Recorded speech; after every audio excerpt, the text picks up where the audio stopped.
Uh, is it working now? Should be working now. Uh,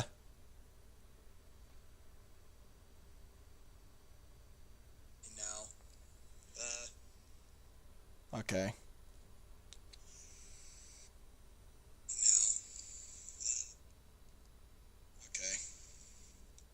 Okay.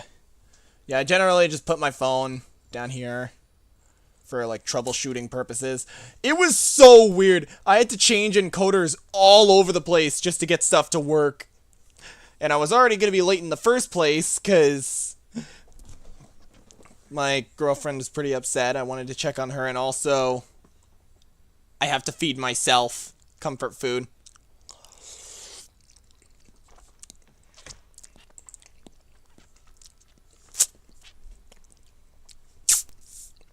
But yeah,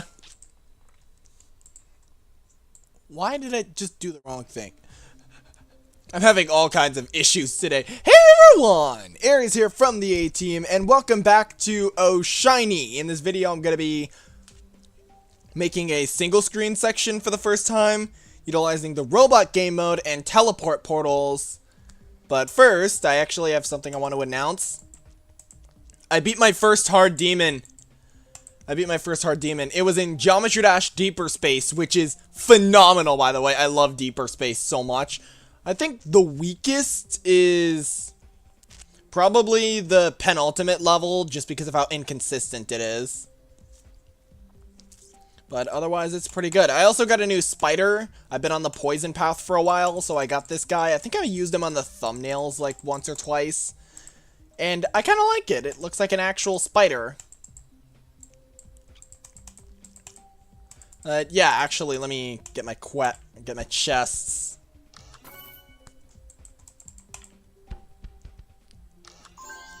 Yeah, I have been star grinding lately for that poison paths, just because I want to switch to a different path later down the road.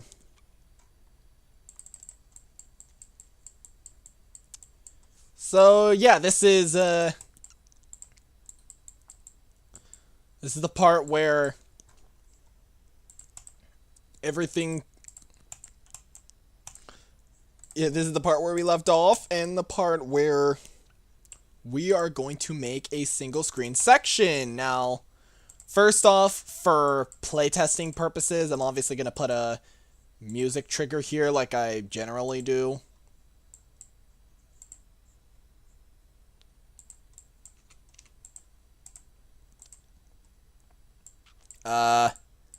It's not showing me the right songs. Oh yeah, because of Deeper Space and star grinding and stuff. Into the Hurricane. Blah blah blah blah blah blah blah blah blah. Frantic Factory, Conclusion, Promises. Whatever the flip all this is.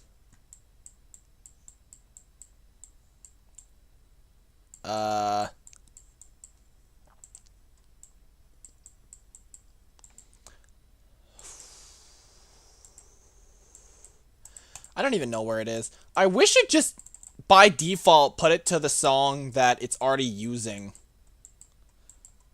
Because this is really annoying.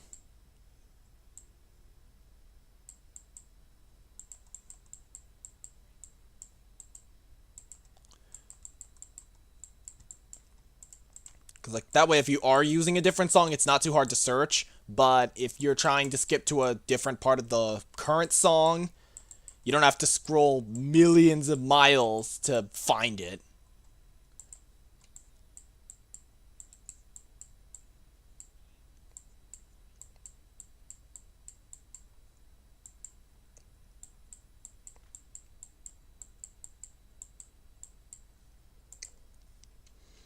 Oh my gosh. Where is Race Around the World? I'm gonna go to the Fire Gauntlet just in case.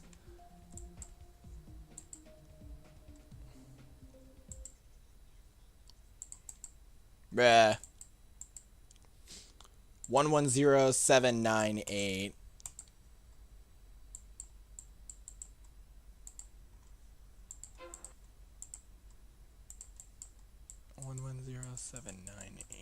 hopefully I got that right. And hopefully I didn't just knock myself out of the game. There we go.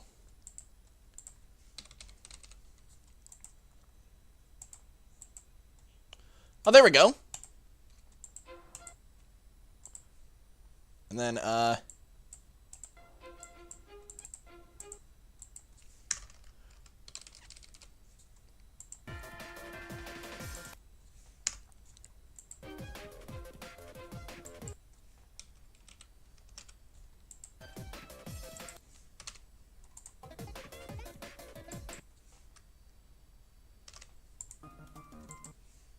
alright, so it's somewhere in the 5,000s.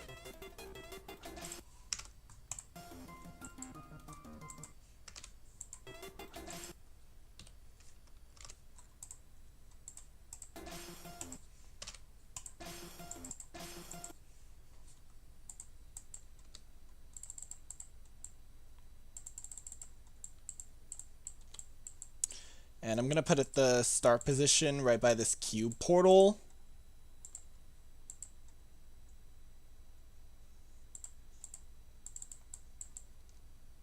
I believe it was triple speed. Yeah, I was right. Flip gravity. Oh, it's mini too. Okay.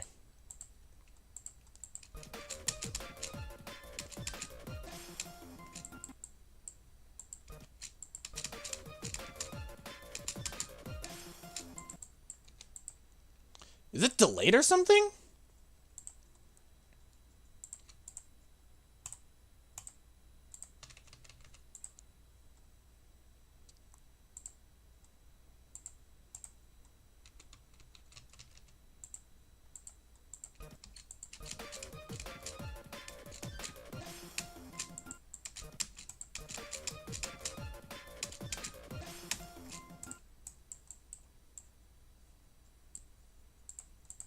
Let me just make sure I got that right. And I did. Okay.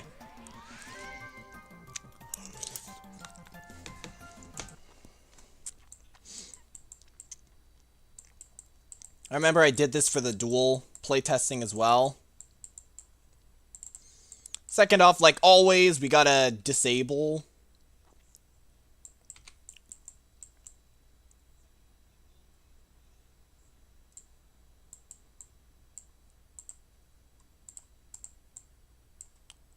some of these.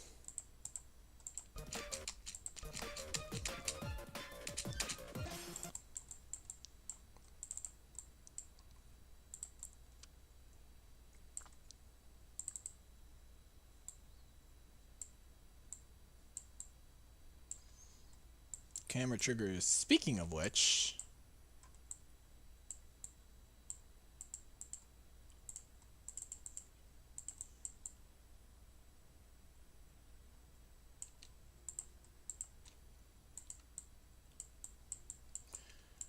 hold up. I'm gonna disable this one. I'm gonna disable this start position, if that's even possible. It is. Okay, good. And place one over here instead. Is there no camera trigger over there?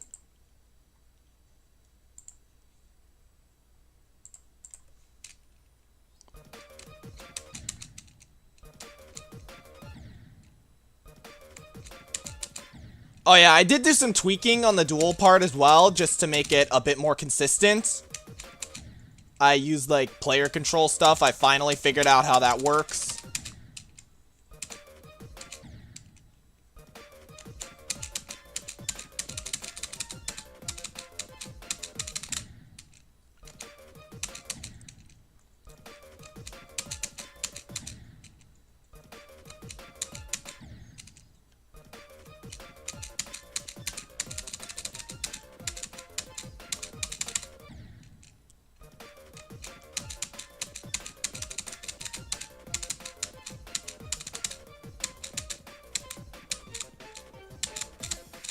Oh, there is camera triggers there, so then why?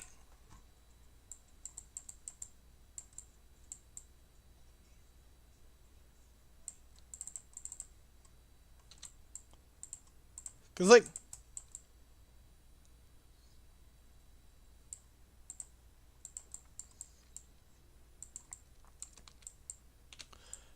Oh! I don't see them because they're toggled off. False alarm, guys. I was worrying for literally no reason.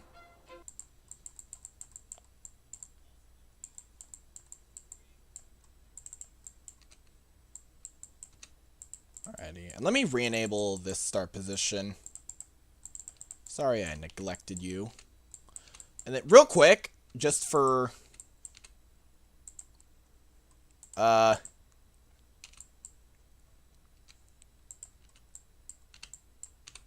just for playtesting purposes, how do you ignore the toggle off on group 58 without disabling it entirely? I guess I'm gonna make this a touch trigger for now. That way I see the outline if I ever forget that I did that.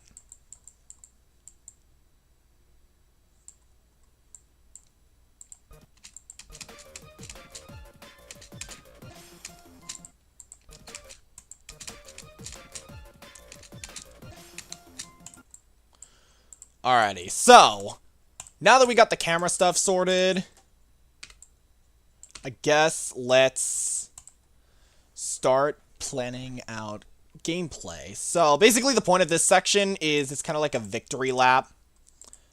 I do not have the grid on for some reason. I was probably taking a screenshot.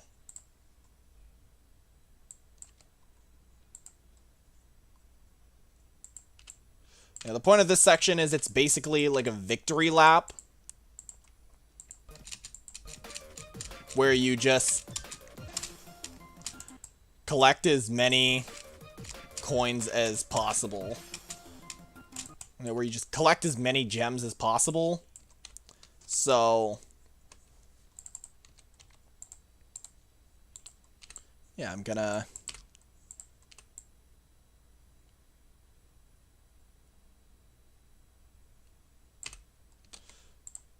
put some spikes over here.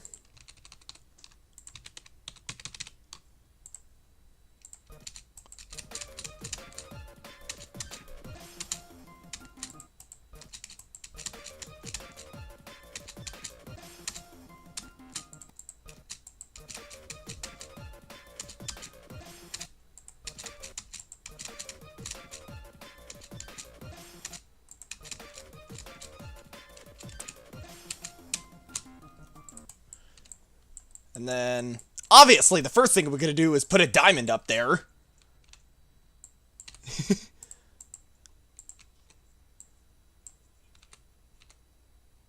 Because, yeah, that's totally the best thing to do. Like I said, not really gameplay... not really too much emphasis on...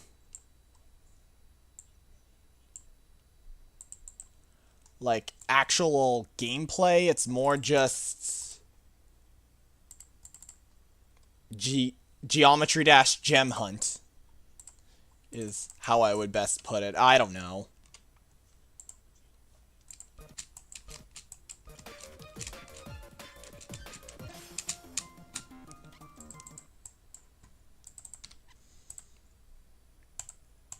And then put a door over here that opens afterward. Because why not?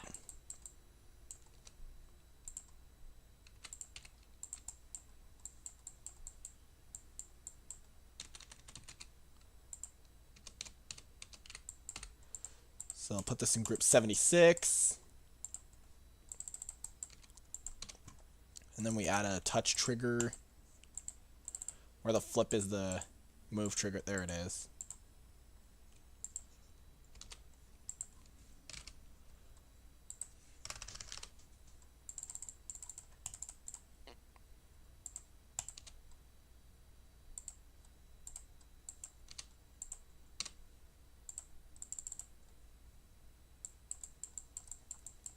And then where the flip is the pulse trigger from before. There we go.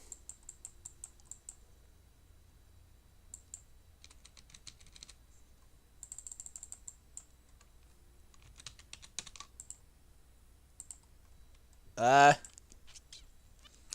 grab a bite.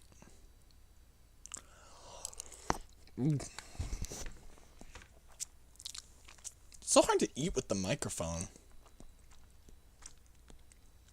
The flip is this. Don't know, don't care.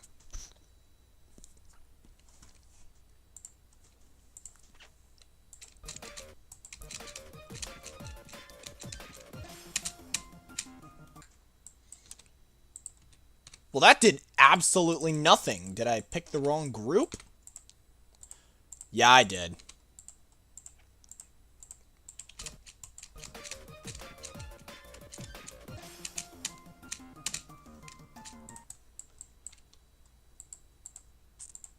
And then I'm gonna put a spike here.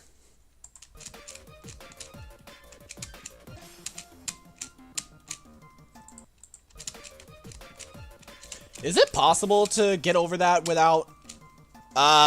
probably not if I put a spike up there.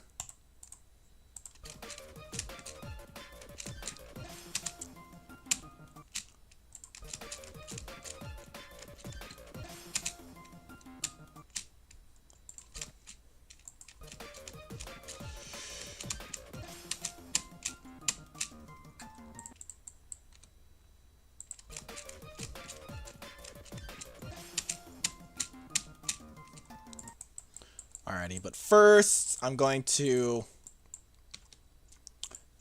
use some camera triggers real quick to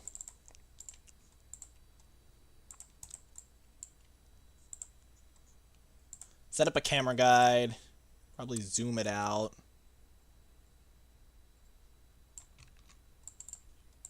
To like 0.8 or something, and then move it over here. Put that in group 77 and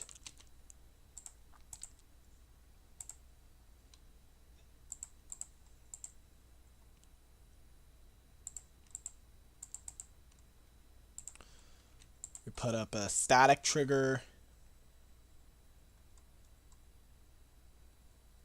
Or was it static?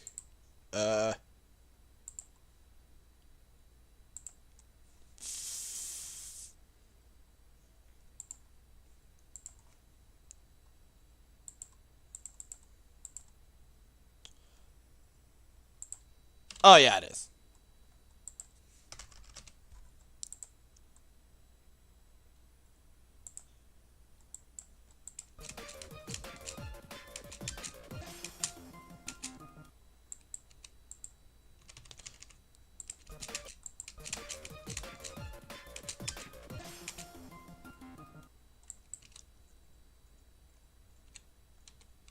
And then a zoom trigger to take it out to 0.8.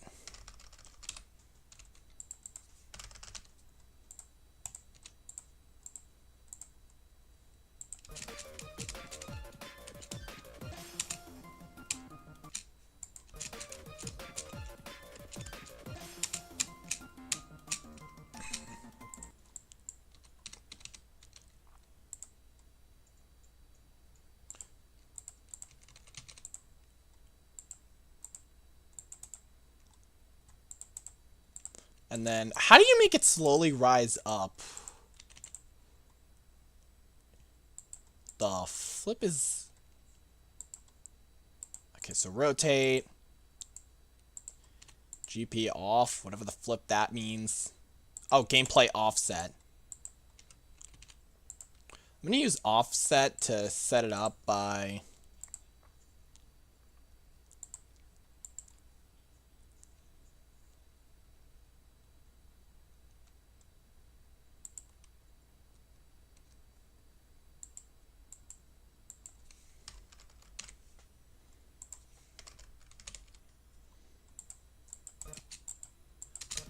I have no idea if I'm doing this. I've never had the camera slowly rise up before.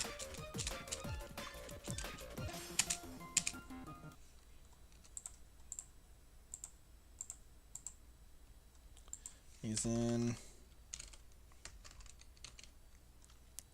I'm gonna do 250 for 5 seconds.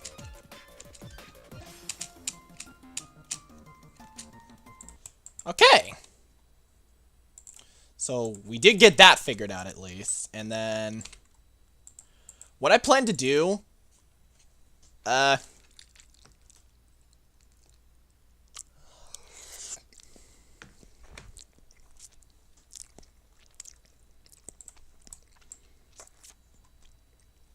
know with single screen sections, it's pretty difficult to figure out, you know, where stuff is supposed to take you. So, you know what? I'm just gonna use teleport portals for that.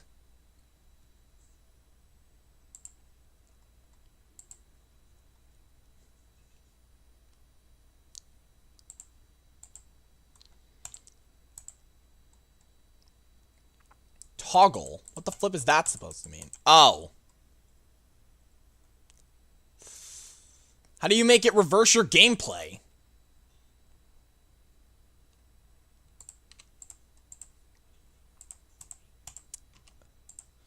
This is awkward. Normal, flipped, toggle.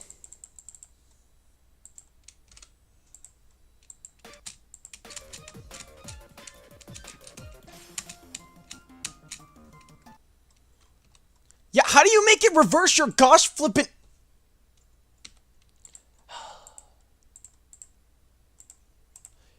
I don't even know. Guys, I don't even know what I'm doing right now.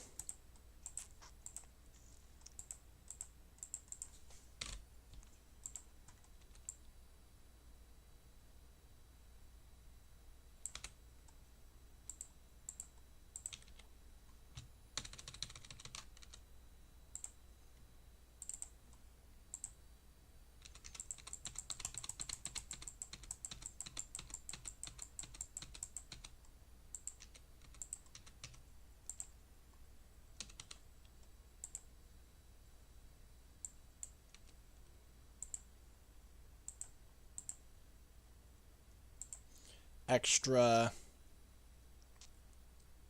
non-sticky. Passable lets you jump through solid blocks. Hide makes the opacity 0. Don't boost Y and boost X.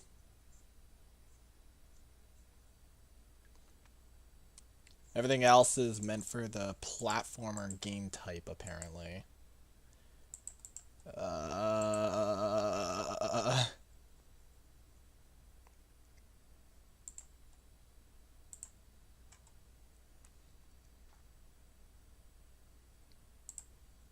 Yeah, I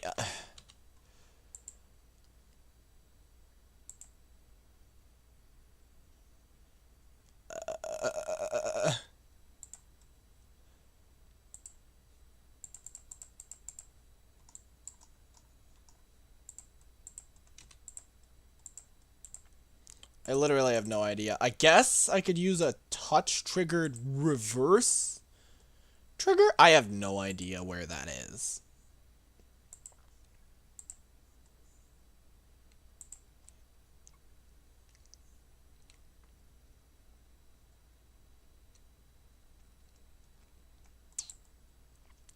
But I am a little concerned that that might break the level sync. Although, to be fair, you do always hit the teleport portal at the same spot, so maybe not. Gravity, player control, options.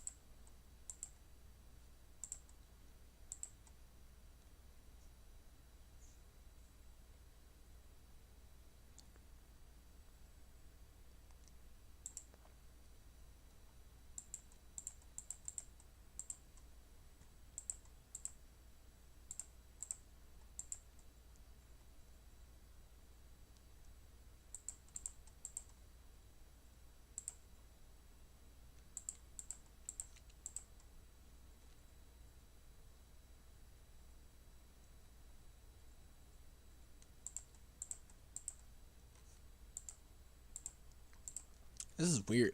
I know there was a second, like, reverse trigger that wasn't the arrow thing. Right?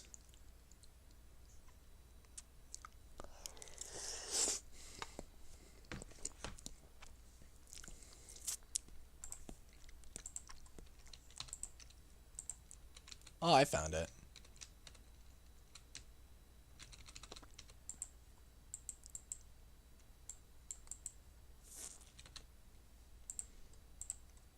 And then, oh my goodness.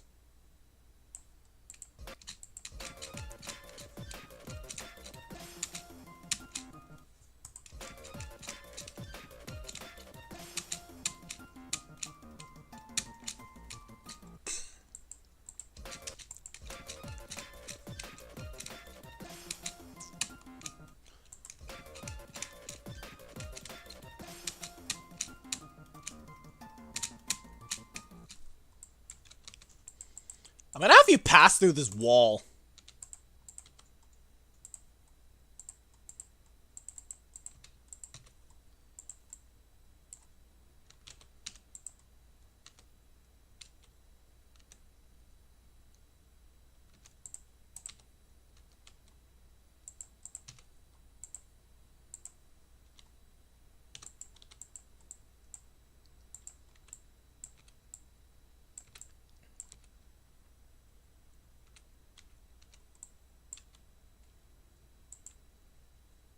And then we put another teleport portal inside of here.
And then I put the other one on this side. Group 79. Make this teleport you to 79.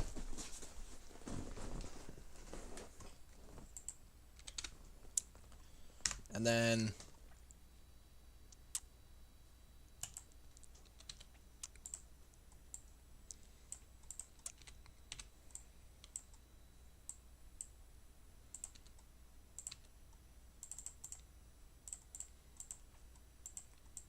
some more slabs up the top. This.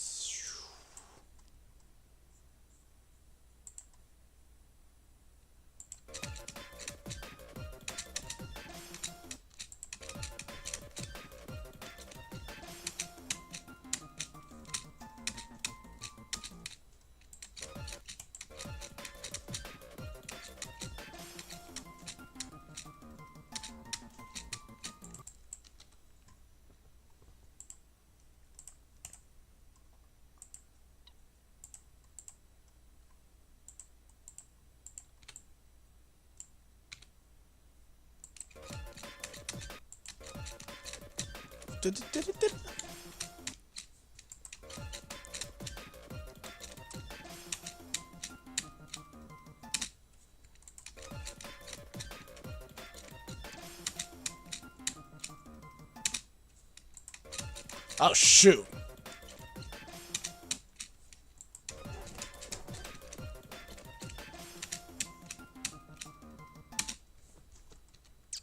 That's a little too tight.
What if I put a diamond up here so you have to take a really good leap of faith?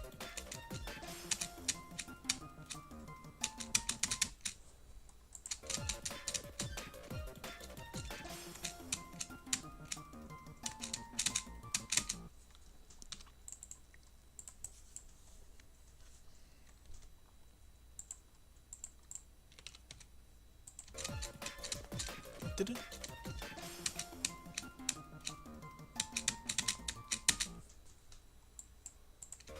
Is that even possible?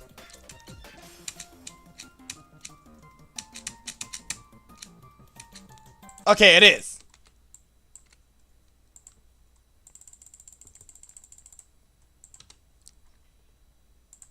Good.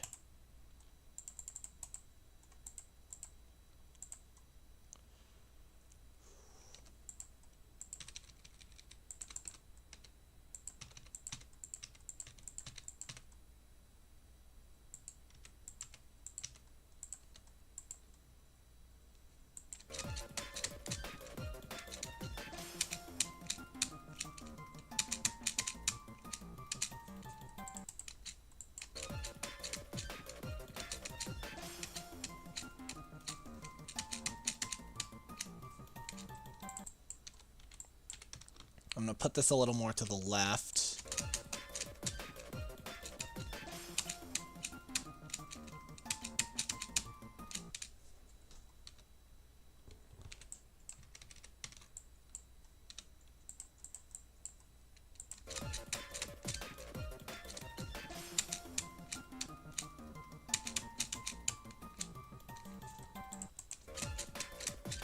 There. So I missed it completely. I'm still not able to do it. Maybe I moved it a little too far.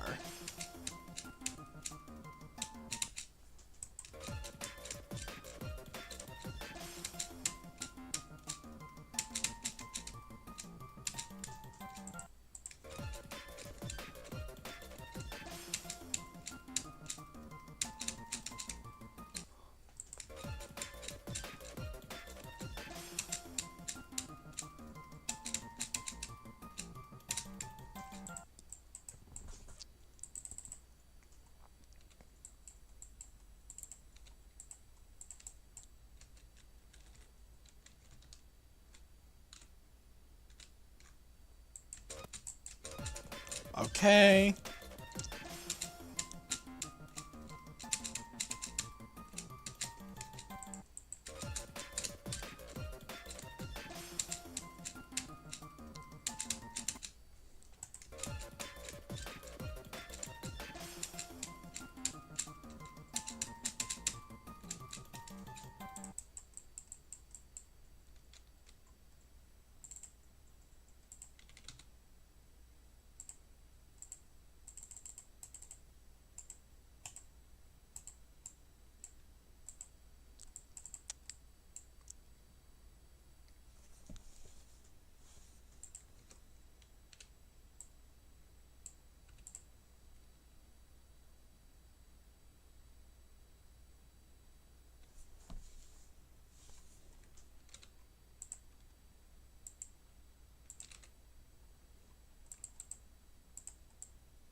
I actually had a really cool idea for this section.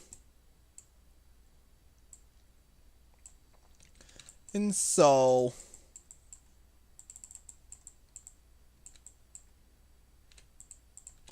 if we grab this ruby,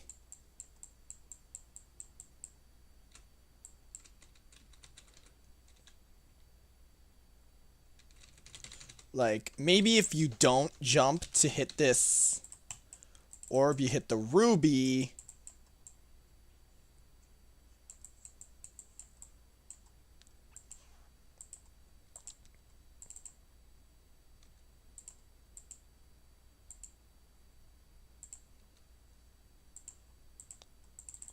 and then it grows spikes, which you got to get out of the way of. That could be really cool.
you actually miss the diamond completely if you do that.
I'm trying to make it so that you have to make a really tiny jump to get out of there.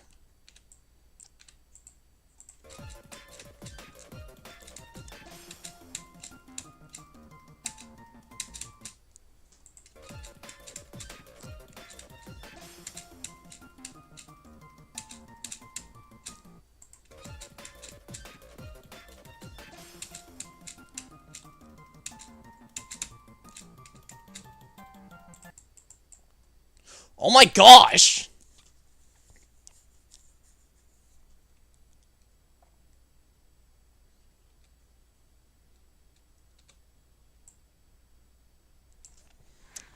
Um...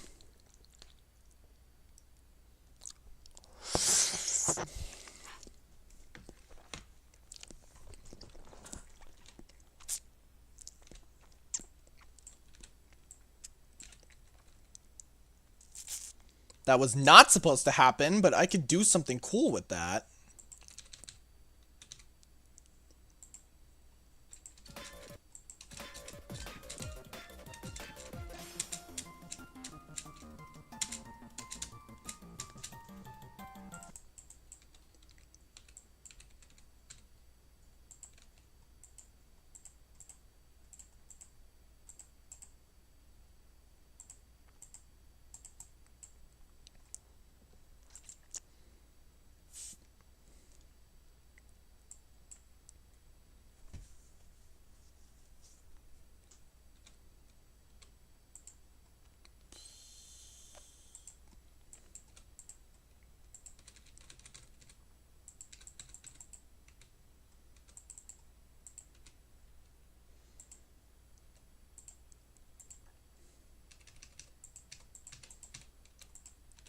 Alright, I'm gonna put these spikes in group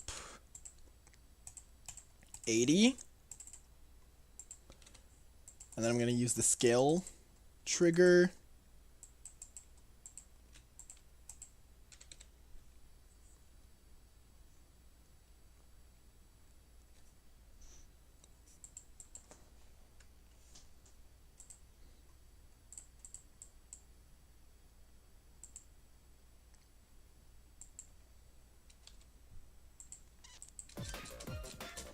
What does that do?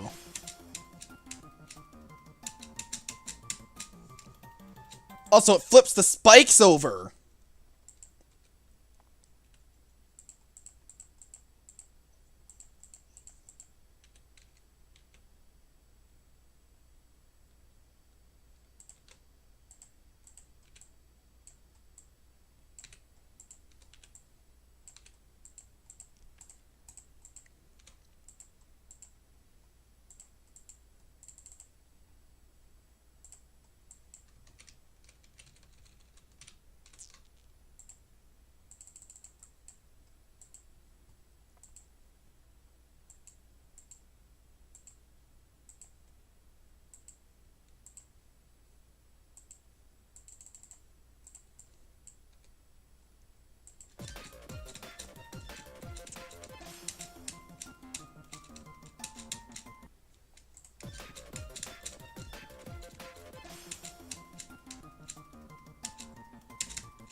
Yeah, so it does indeed flip them.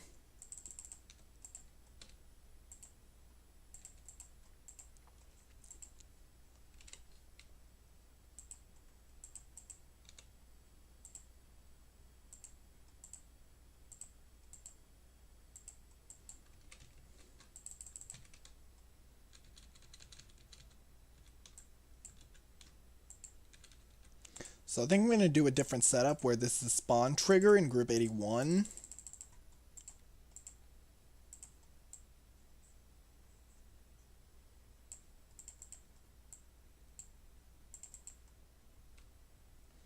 That flips group 80, and then we get a move trigger that's also in 81.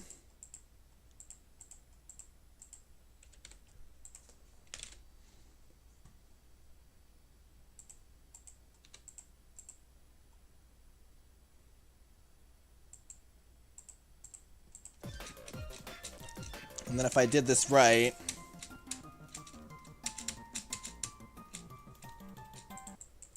so I did not make this a spawn trigger. Whoops.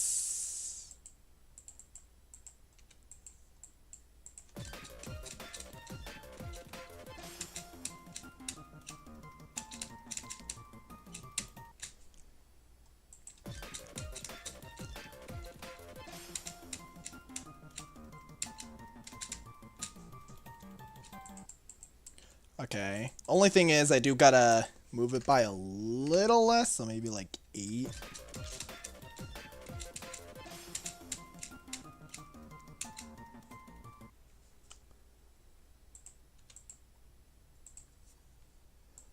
Why are these guys not killing?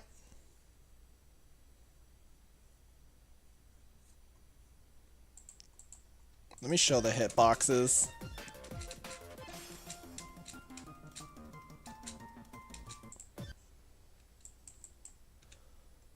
Oh, so the hitboxes are nearly non-existent.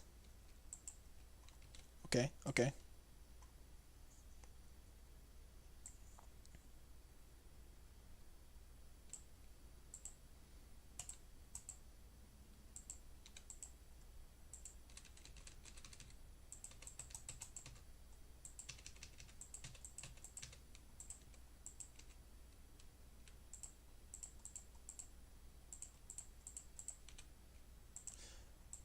Alrighty.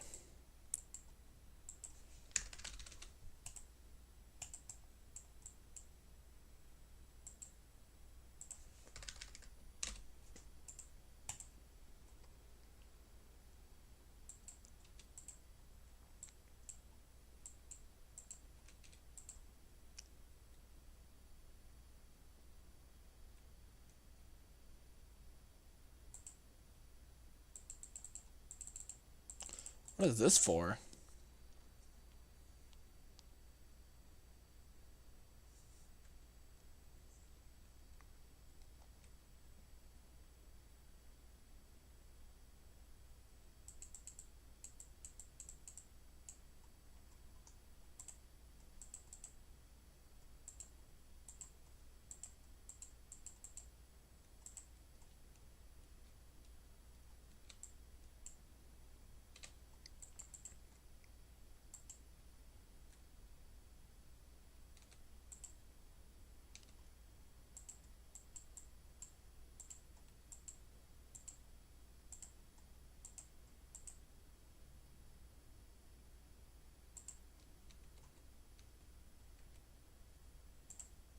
We get this trigger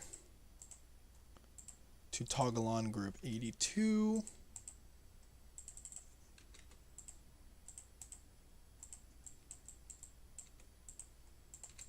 Then we got to disable 82.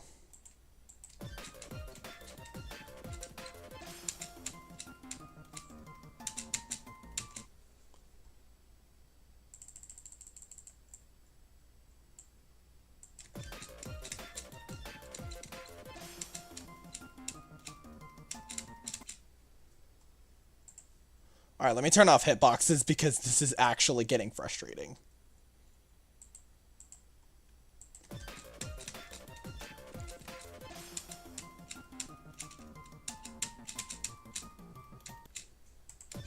And then it just knocks you into the spikes right now.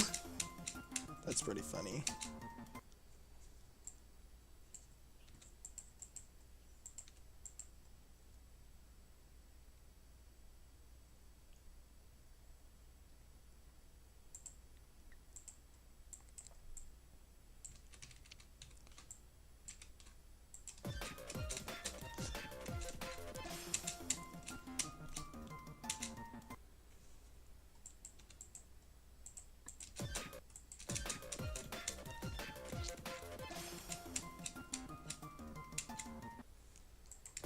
Whoops.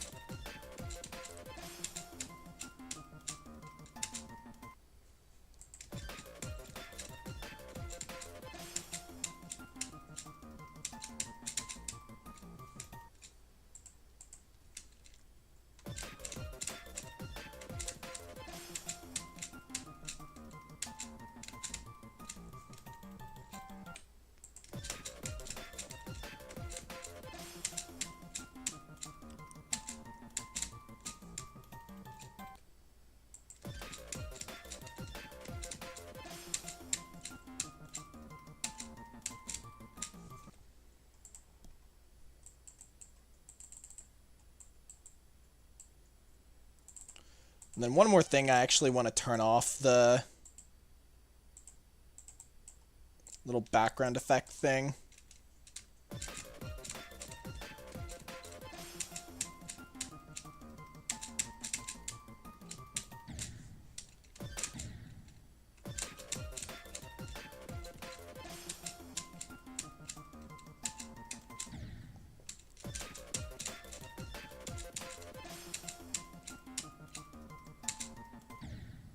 Yeah, okay, that's convincing.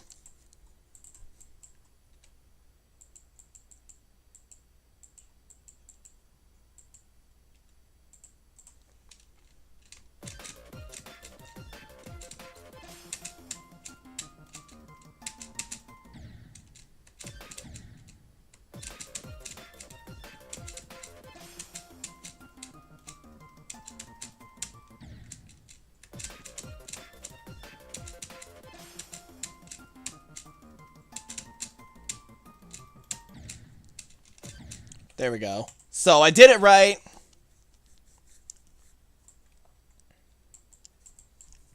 This section is... Yeah, this row is just like a choose your own adventure of your dreams. I love it.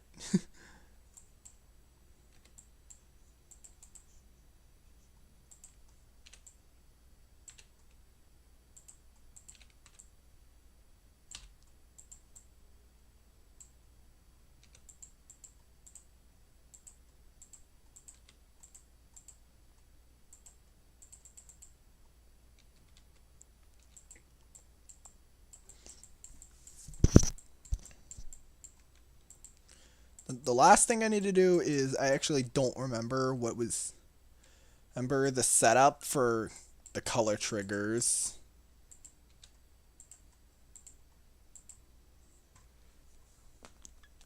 Color trigger ID 11.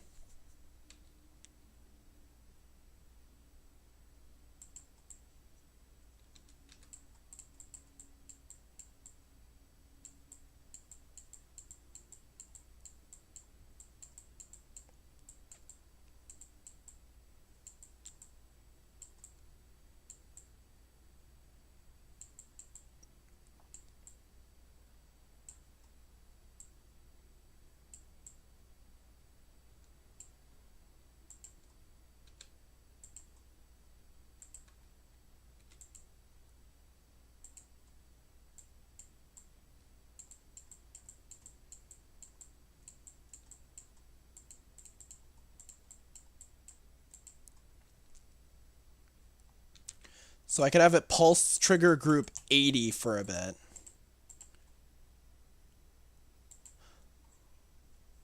That's not the color trigger, that's the pulse trigger.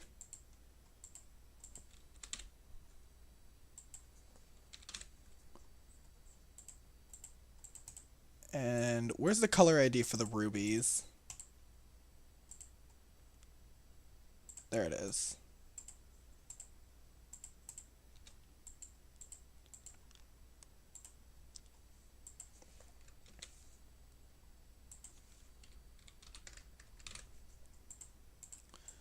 That way, I believe that's a really good indication that the ruby is the cause of your problems.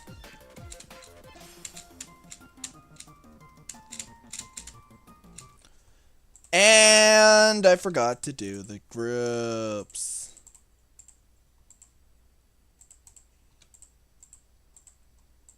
So it just always shows up as that. Another thing is I do want to change this from -8 to -9. Because I did notice some spike clipping.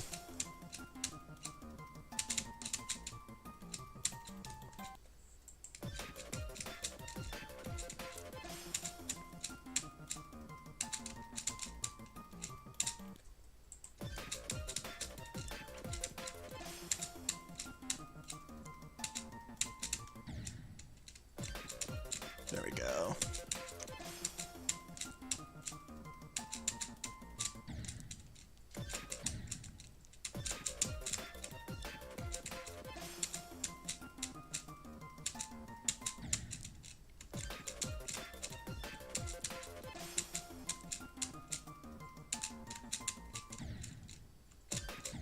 Holy, you can hit the... I didn't realize you could hit both the ruby and the diamond.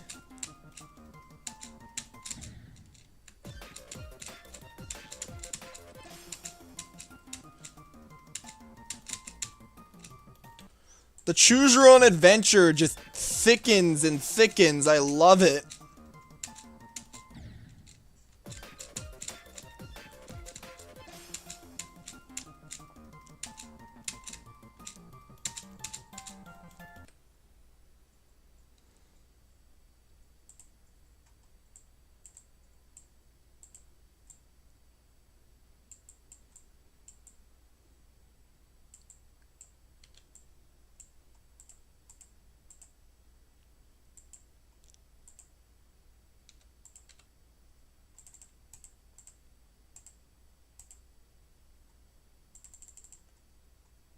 The flip of the slabs.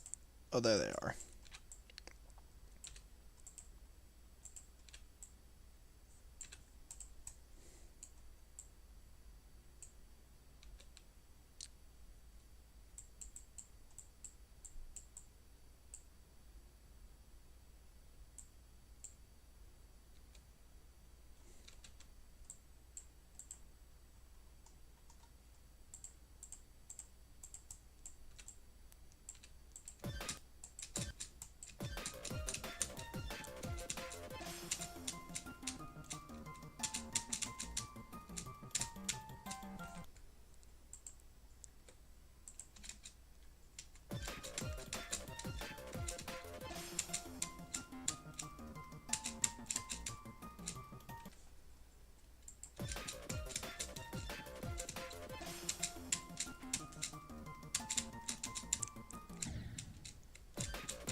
Oh, that is pretty easy to mess up.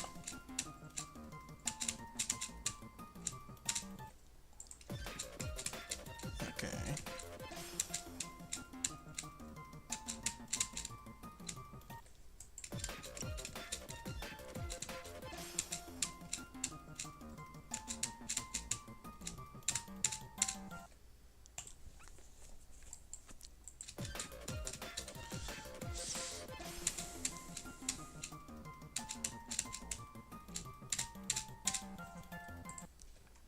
Was thinking maybe I put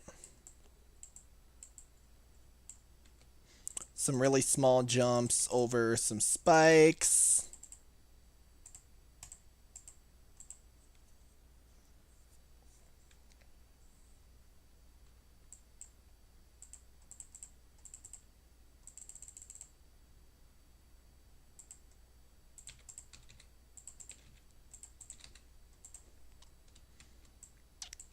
And under this one, I want to put a ruby. Like under the middle jump.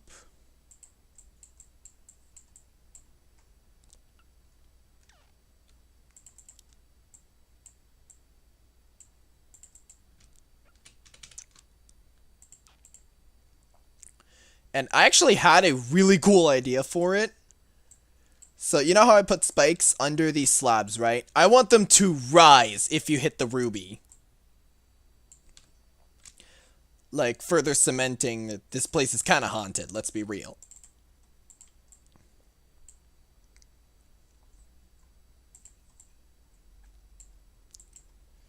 So we're going to put this in group 83.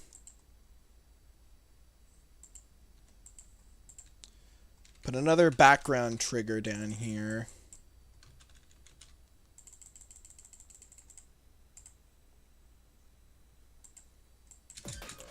And I'm just going to check, make sure it doesn't activate when you jump.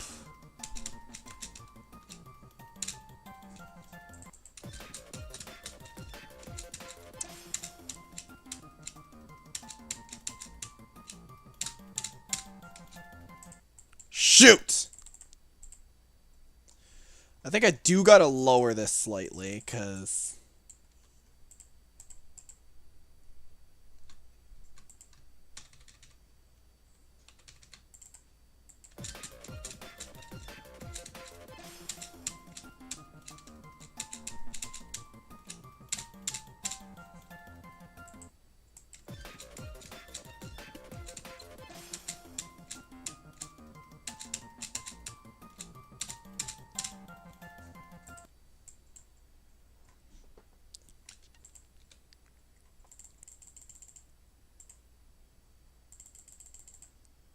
Jump, jump, jump.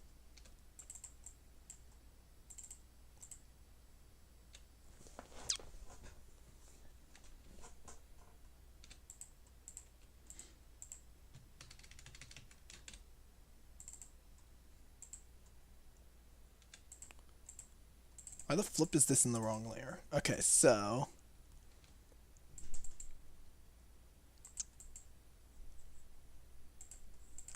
we're going to spawn group 84.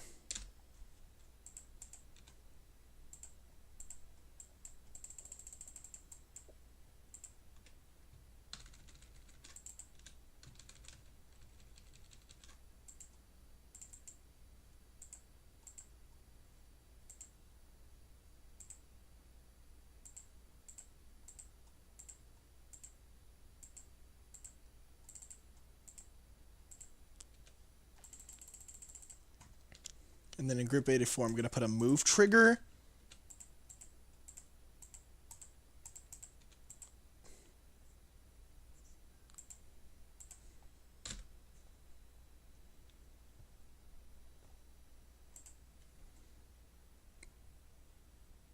That launches group 83 up by 2 blocks.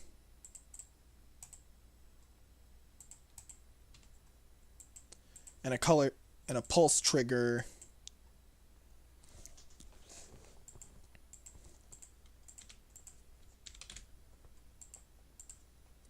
That changes group 83 to the ruby color.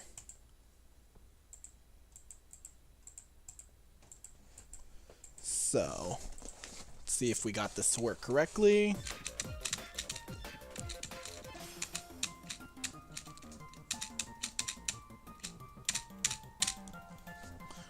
There we go. Whoa, whoa, whoa, whoa, whoa, whoa, whoa!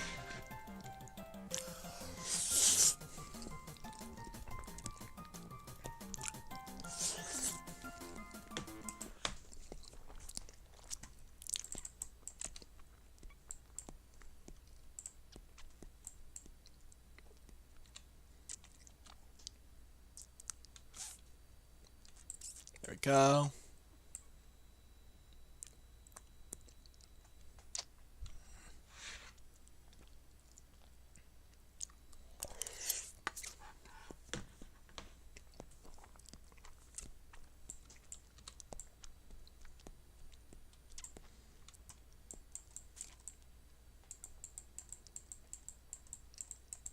Oh, we're about to reach the void. I gotta chill.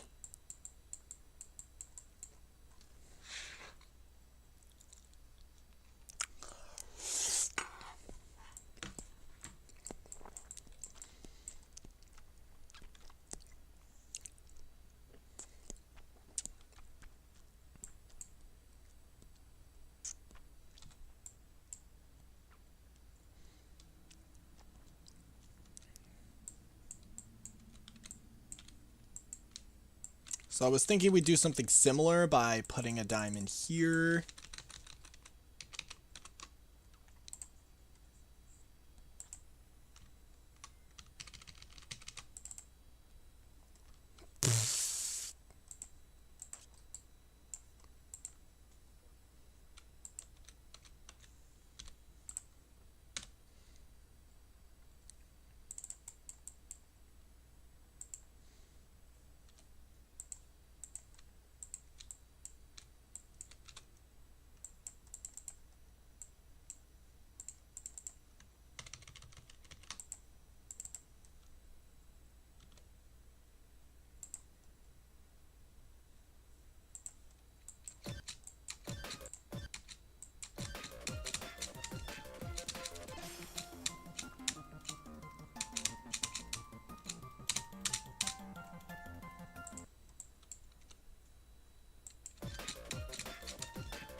Oh wait, I never did test the ruby. Ow. Yeah, it definitely makes things harder. Even though that's not even the one I was trying to test.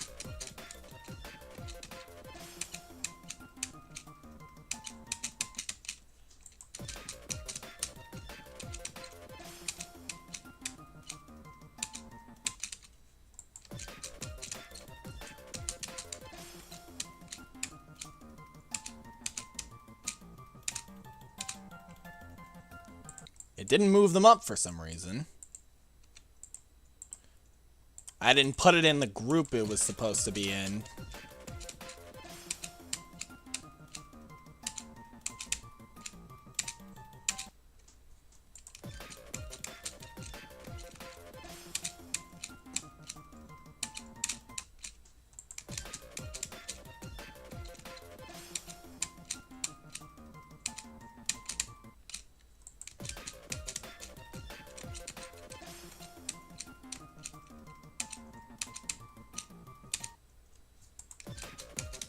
Is it possible with a well-timed jump to get on top of the platforms? No, it's not.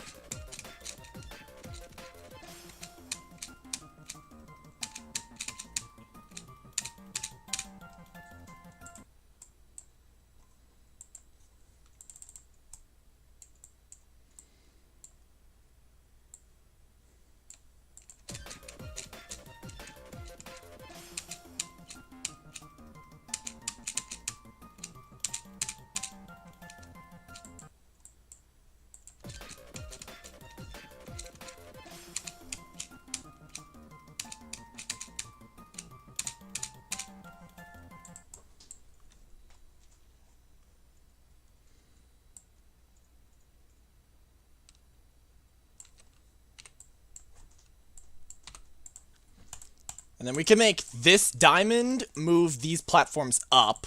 So I'm gonna get a spawn trigger in there.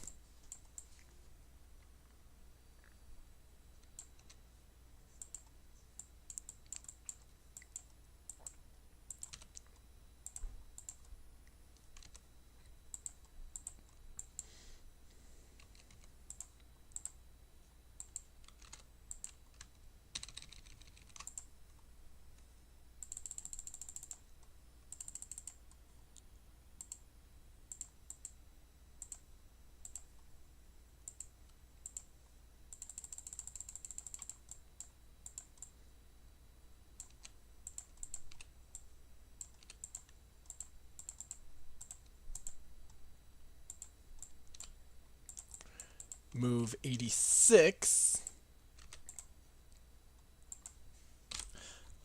up by a block.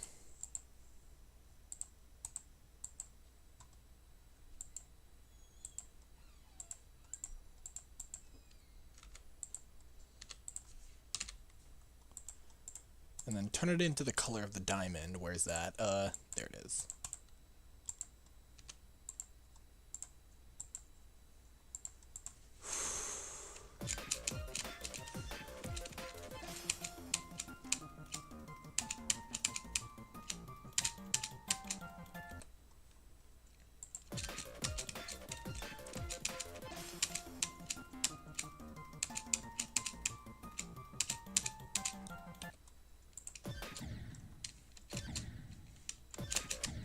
Wait.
Okay, it is not supposed to turn blue on its own.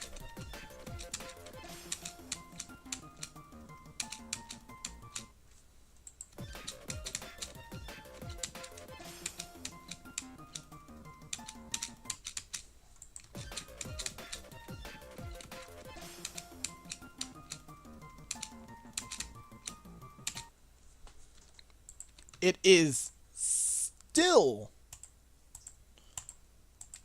turning blue on its own for whatever reason.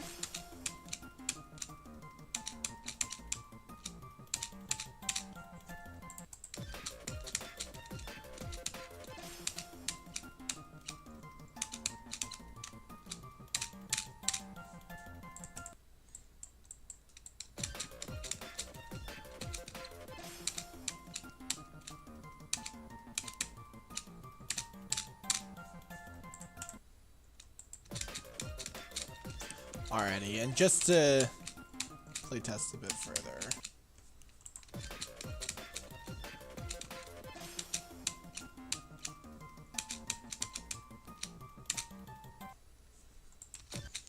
Okay, so it kills you if you get the ruby.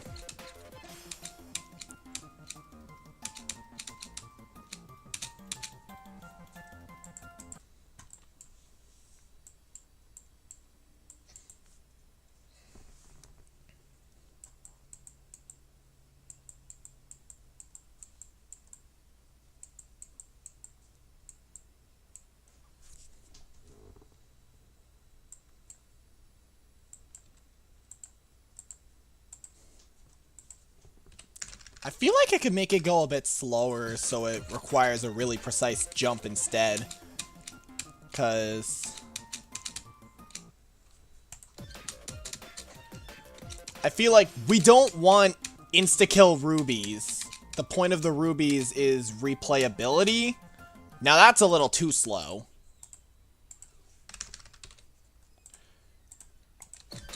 Because, we want the rubies to make the gameplay harder, not to insta-kill you.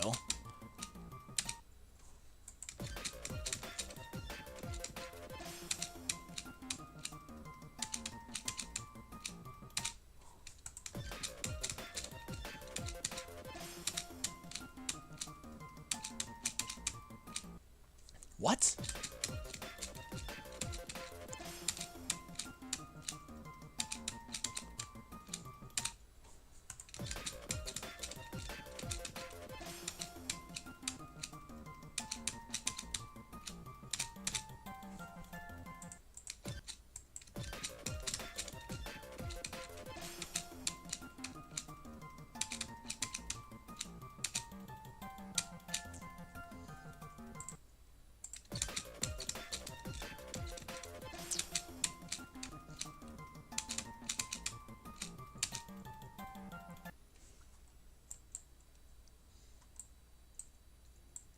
Maybe a little too slow still. I'm gonna try 115, see if that does anything.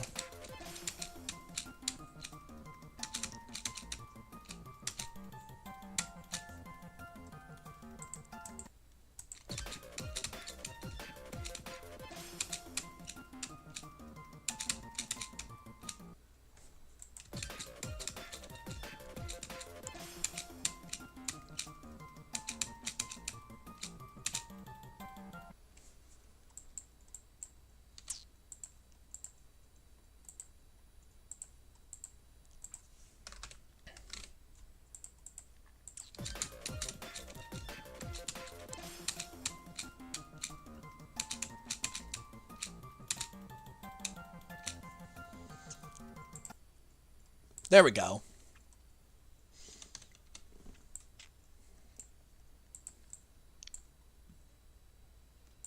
And then I think I'm going to change it so that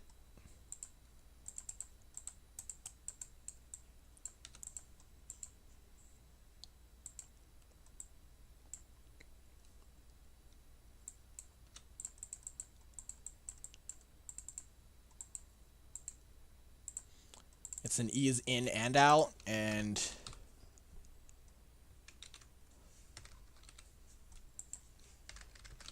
change the numbers a little bit.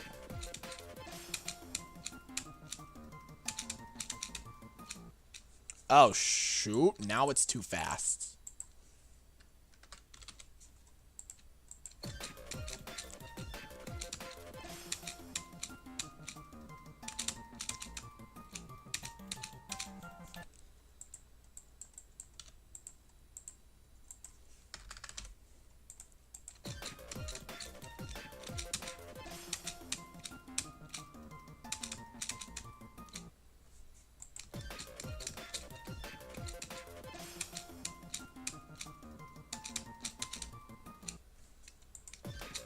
Whoops.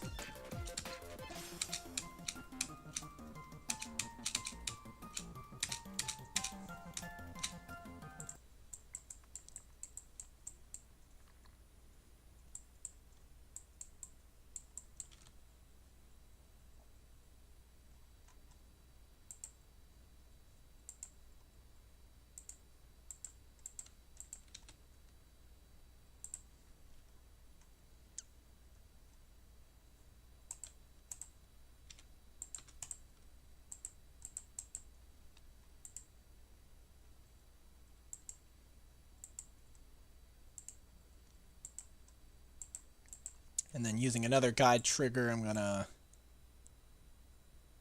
zoom it in to like 1.2, 87.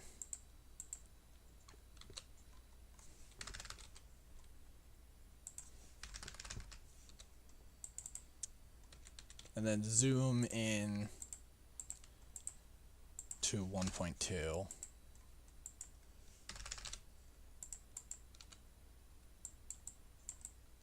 Oh, wait a minute!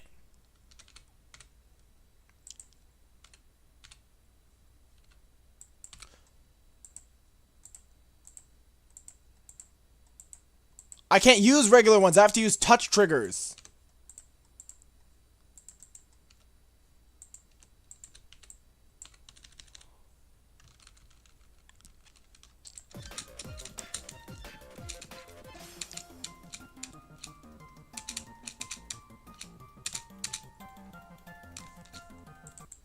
What?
I have no idea why exit static is making it do that.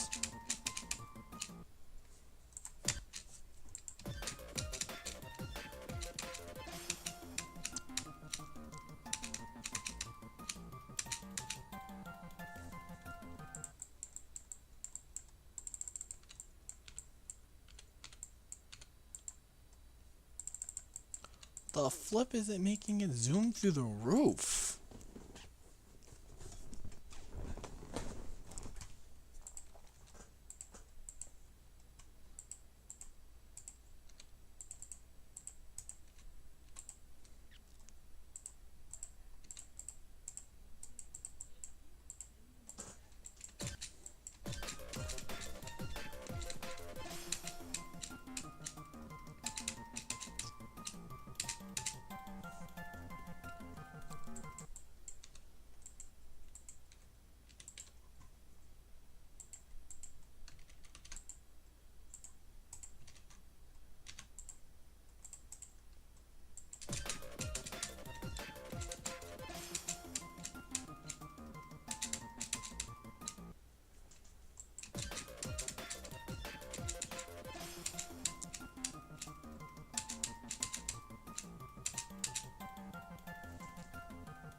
There we go. I think I fixed it.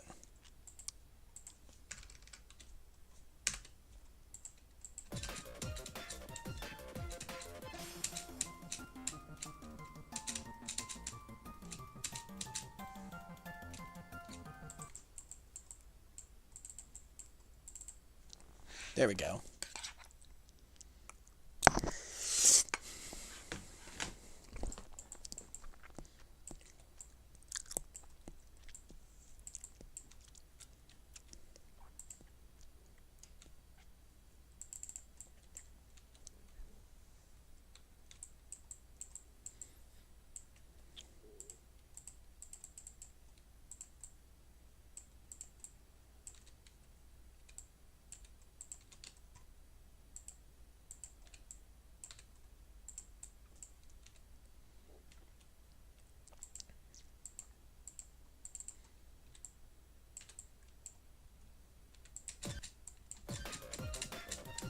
Alrighty. Next section of gameplay. We are over an hour in.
Holy, I think that's actually impossible.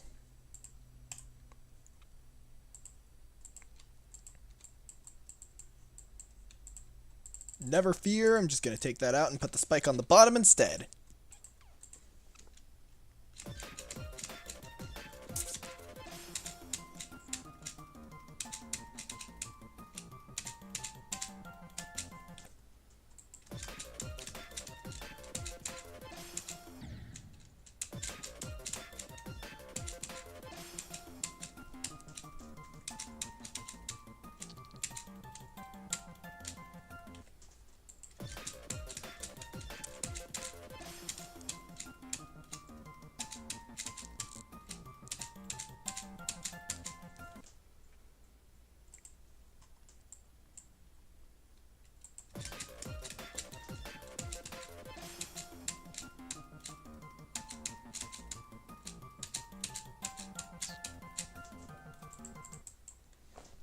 What can convince the player to jump onto that?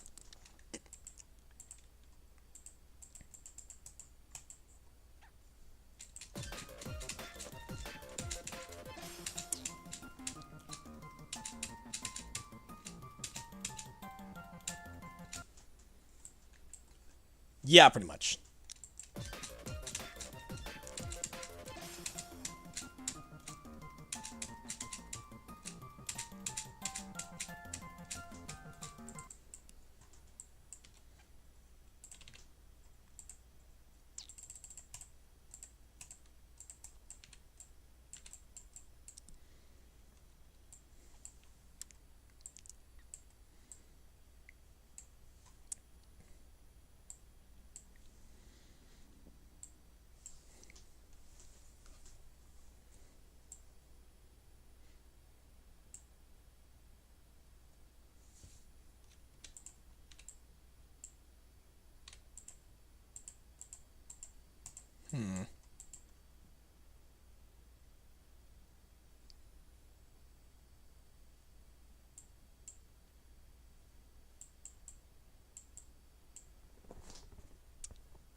What if we got this to move down?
There we go.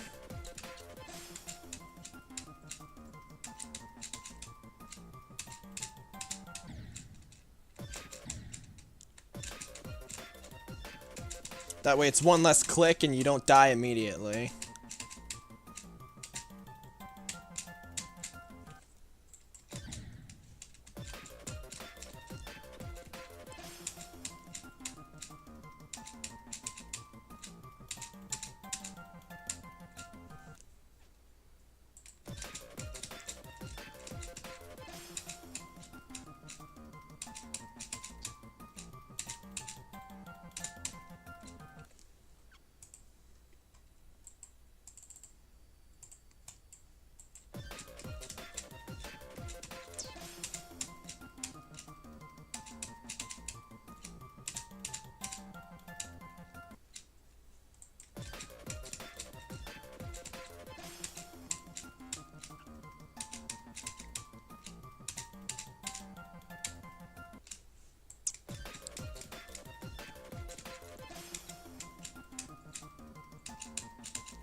Dun, dun, dun, dun, dun, dun, dun, dun, dun.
Alrighty, and over here we're here get the hidey hole gimmick from the spider part's actually going to be making a return.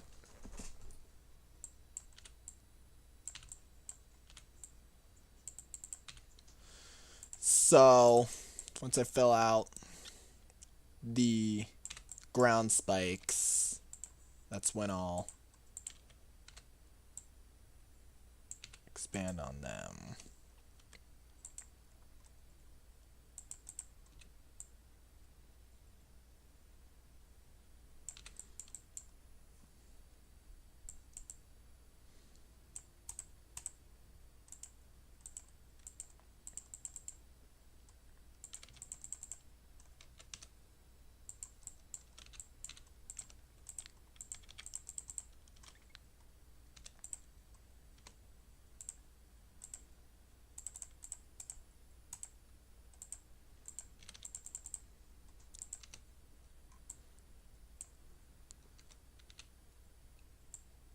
I'm going to move this a block lower just to tighten the jump a little bit.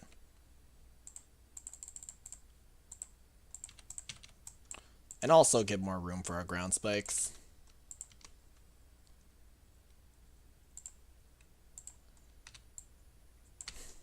Fish me, guys.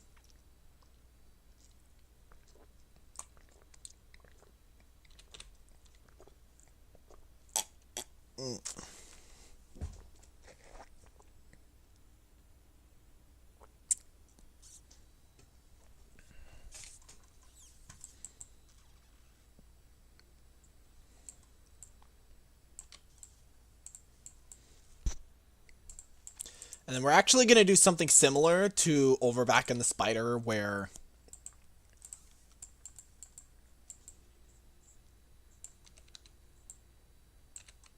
we copy and paste this door, remove the group from it.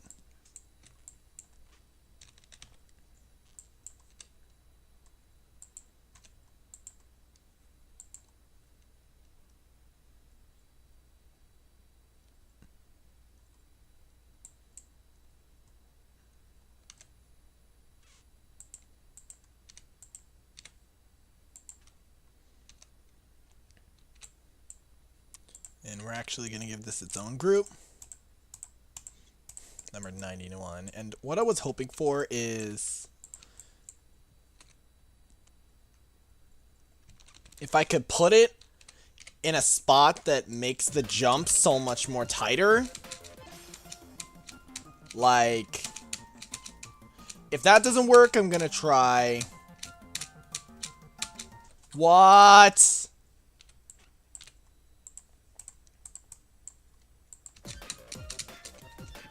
That was weird. I never did set those slabs to that group.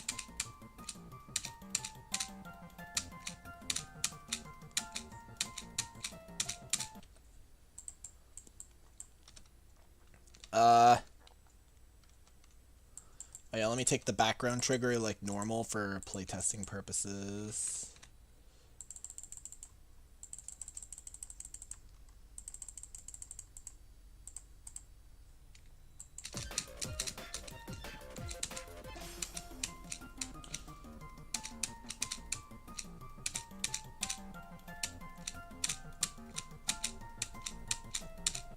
Okay, that didn't really do much. What about moving it over this way? The idea here is that the player should be closer to the spikes that they're jumping over.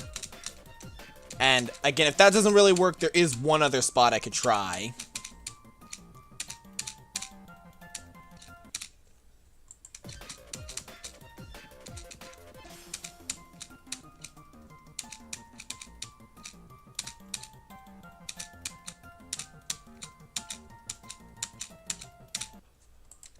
Alright, so we're not immediately getting it on the main path. That's good.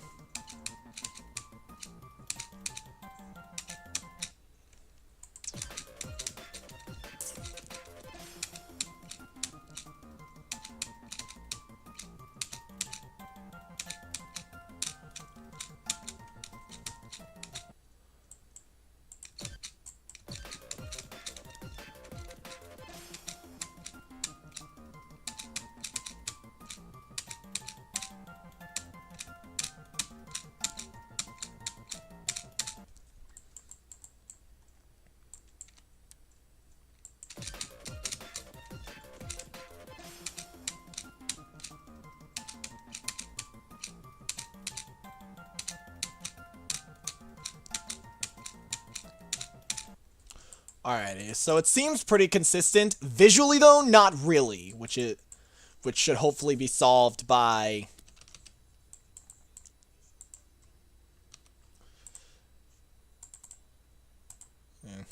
Which should hopefully be solved by the visuals. We're gonna make this spawn 92.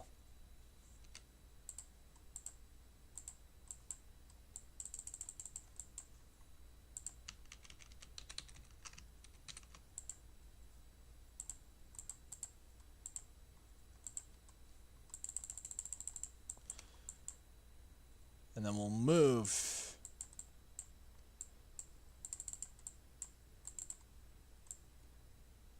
this door, which is 91,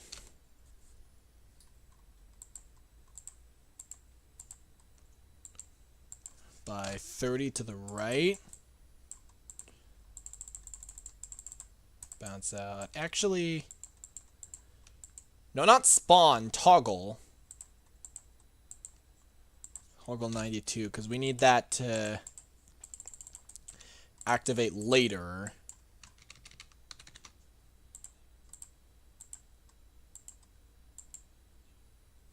So 92.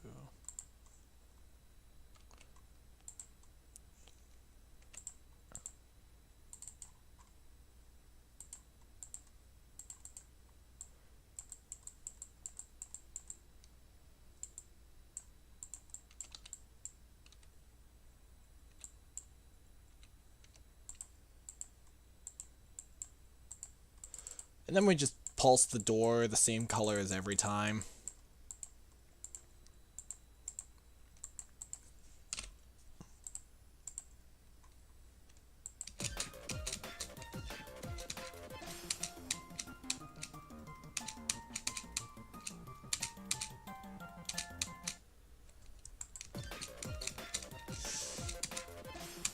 Yeah, with the ground spikes, the diamond does make that jump exponentially easier.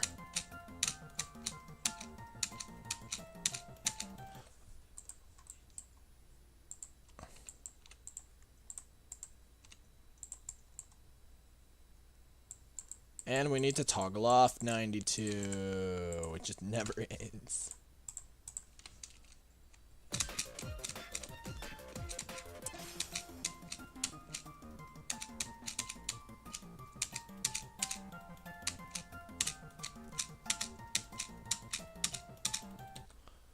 There we go.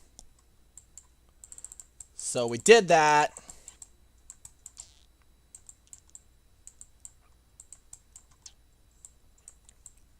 This area is looking relatively polished.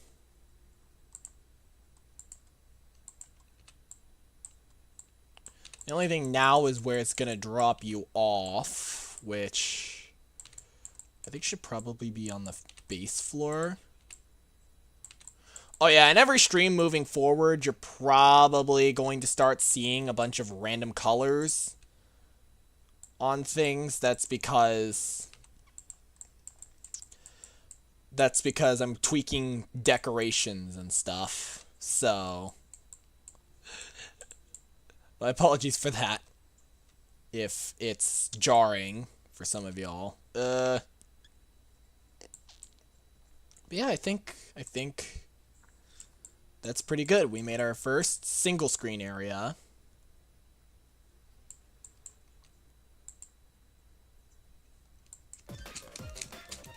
And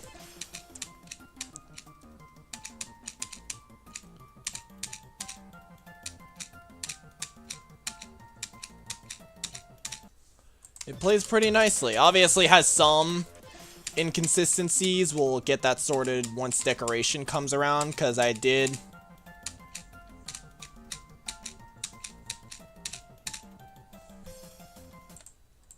stop using, because like if you'll see in previous parts, there's like an actual pickup item for gems, and they're all different shapes as well. I think that's really cool.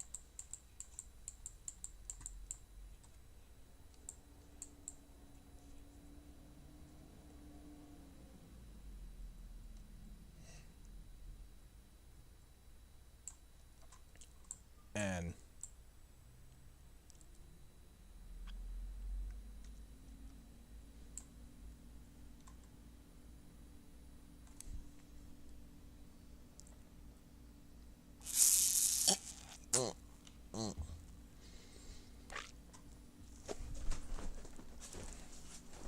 I'm trying to think of a good spot for a ruby to go.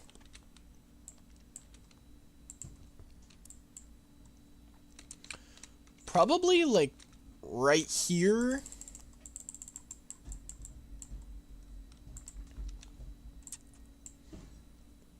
So that it encourages you to be a little more precise. I'm glad that this spot ended up working, because the spot where the ruby is right now, that's actually the other spot I was thinking of. And so if this didn't work, I would have to put it over here, and then I wouldn't be able to put the ruby there.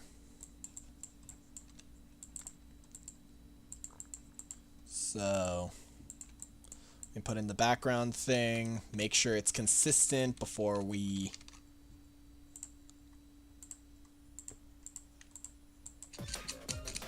start.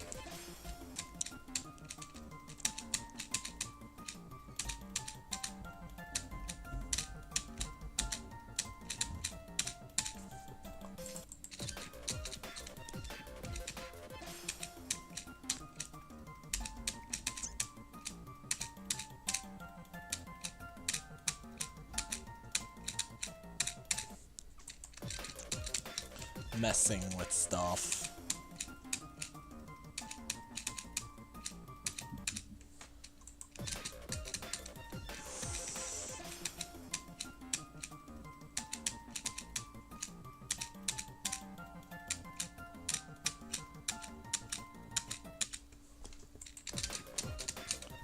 So yeah, it encourages you to be a little more precise with your movements, which is what I feel is the robot game mode is all about. It's not just about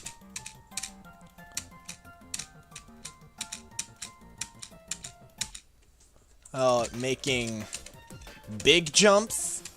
It's about knowing how much force to give your little robot buddy. There we go. And then I actually have no idea what to put here as a result of the ruby. I'm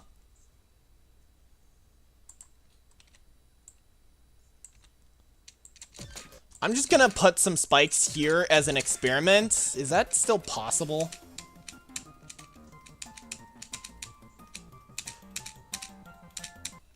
And if it is, then I think I know what I want to do.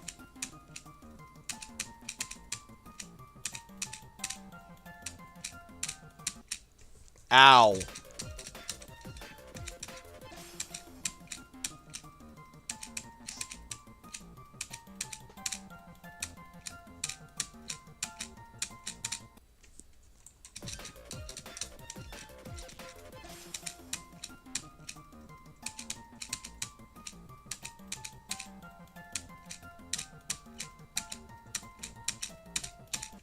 Okay, that is possible.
Okay. Okay, so what I'm gonna do is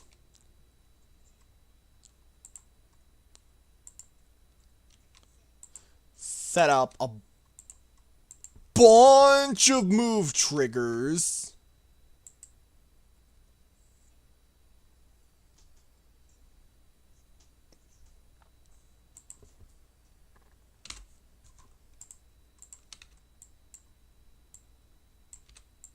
Turn these guys into the ruby color and set them under the spikes.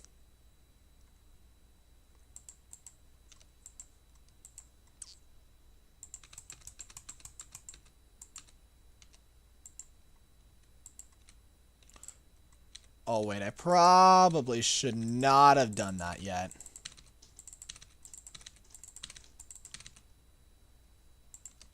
Because I'm gonna go to build helper.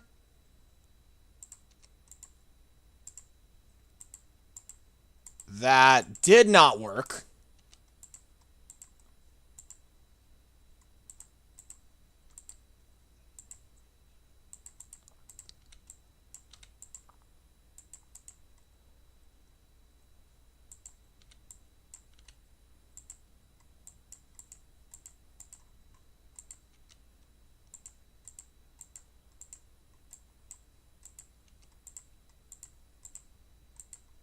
Build helper is supposed to set everything to new triggers, right?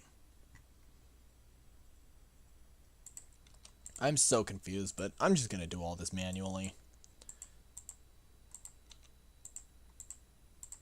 95, 96,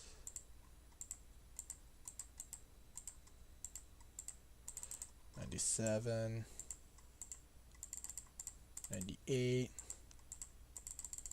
99, 100.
And then whatever group I put these triggers in, 101, I'm going to toggle that.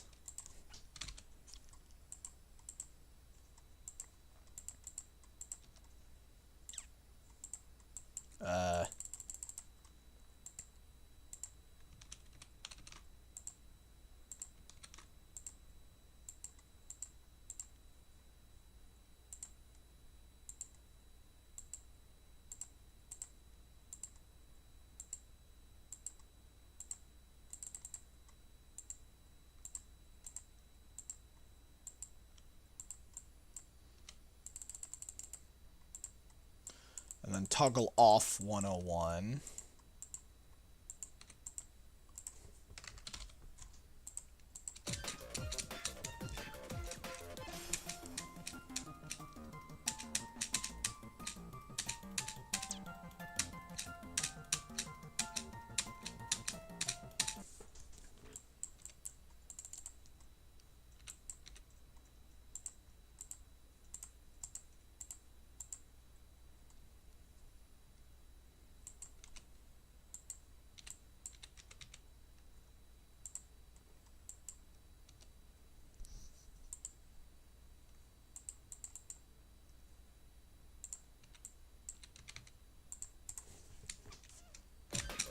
Alrighty, let's see how this goes.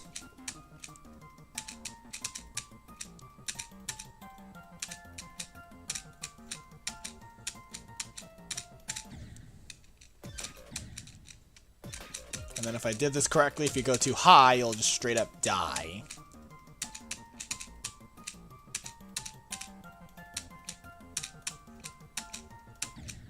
Ow.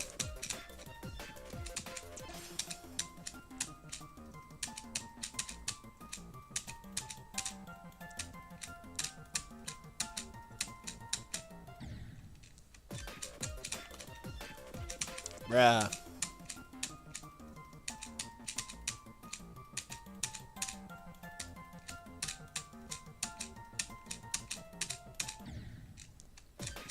I keep forgetting that I'm supposed to be testing.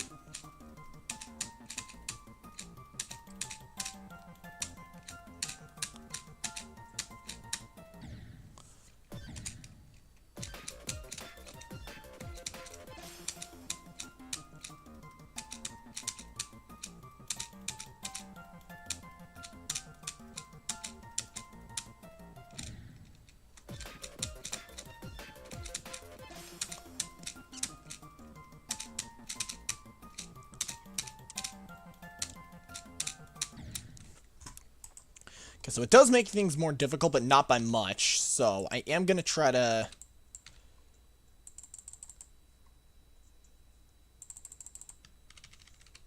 squish these together.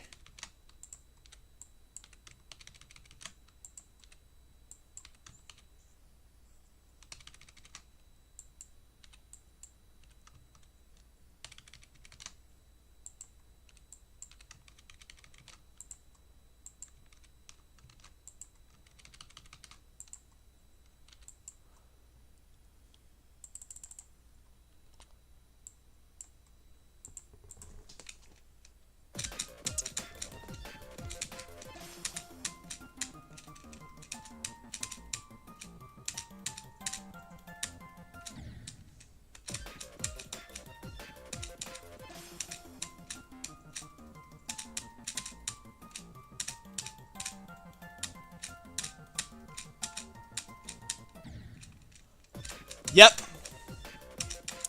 That's so much better.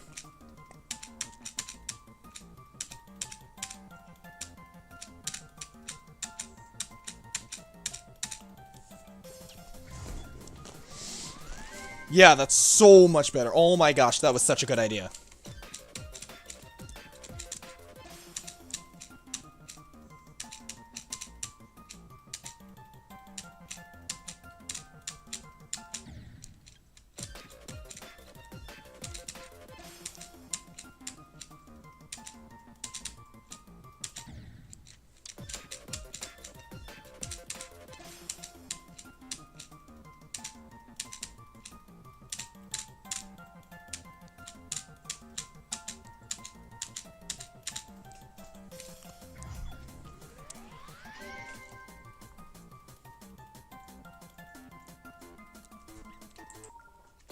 Hold up, I'm gonna try to get all the rubies.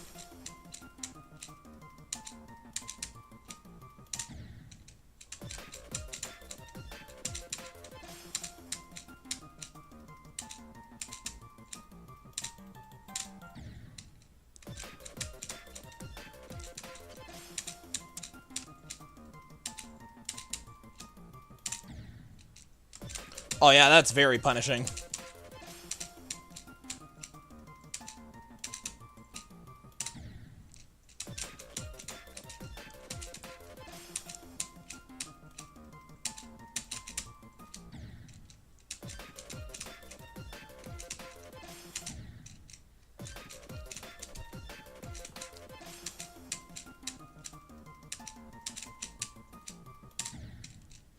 Oh wow, I missed entirely.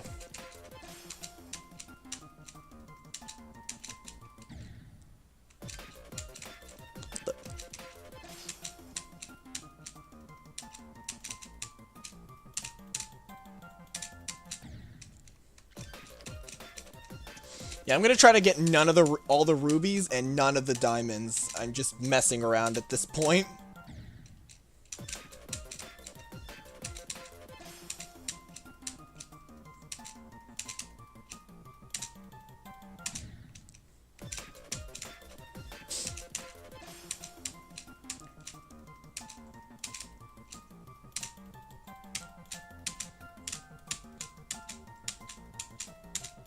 Oh, I missed the last one!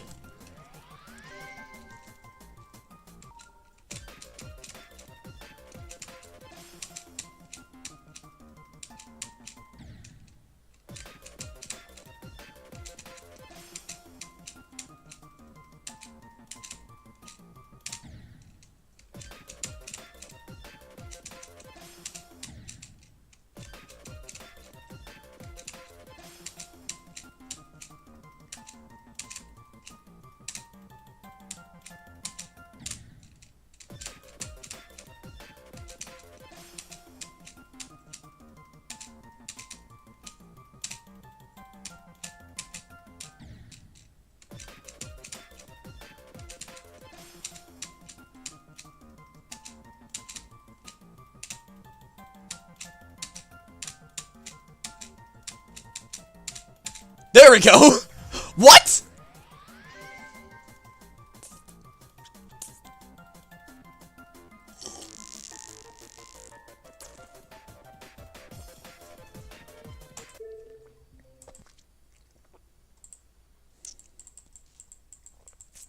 Alright, that is just weird.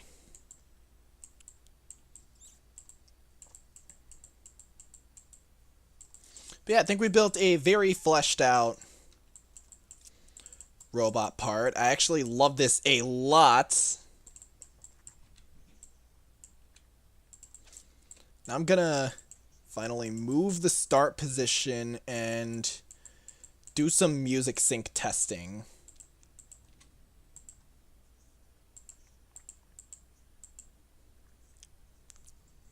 Flip gravity.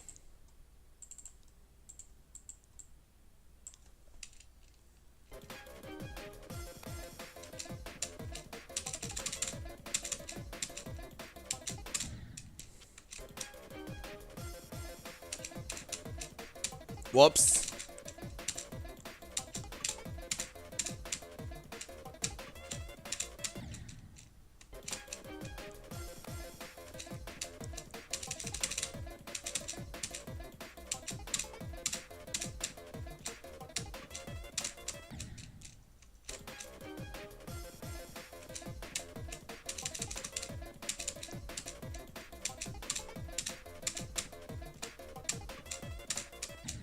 Ow.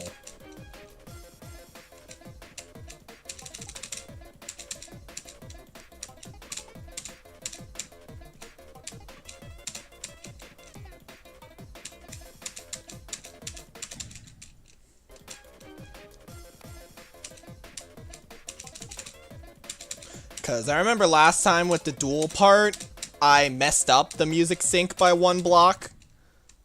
So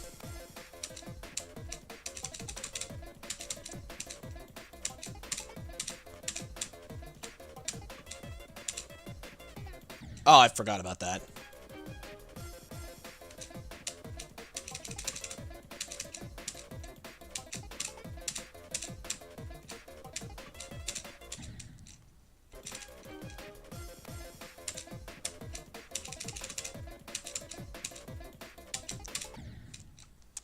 Yeah, I still really like the concept of there being some diamonds that, you know, just make your game a little bit easier, but you have to go out of your way to challenge yourself to get them.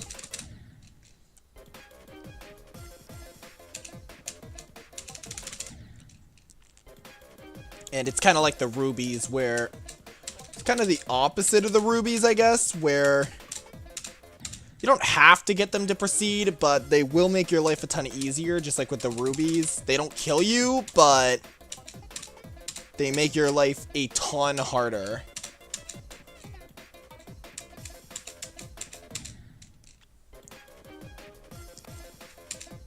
I will always love the fact that you can just see the coin as the screen pauses.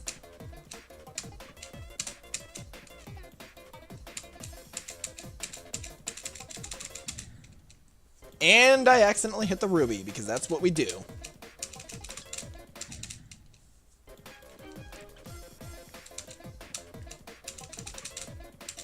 Is it obvious by now I'm not good at asymmetrical duels?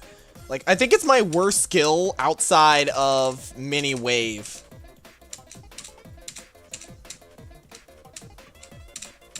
Like, I can't do mini wave to save my life.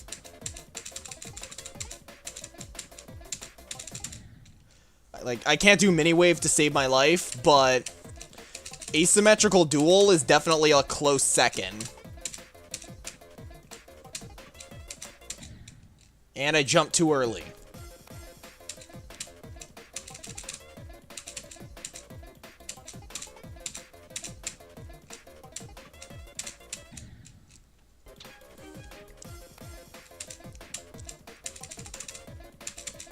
I just want to test the music sync.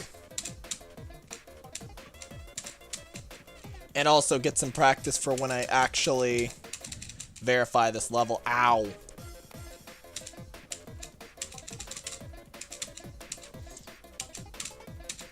Because it's like, my brain is weird. I can't focus on both sides at once. Like, I have to focus on one.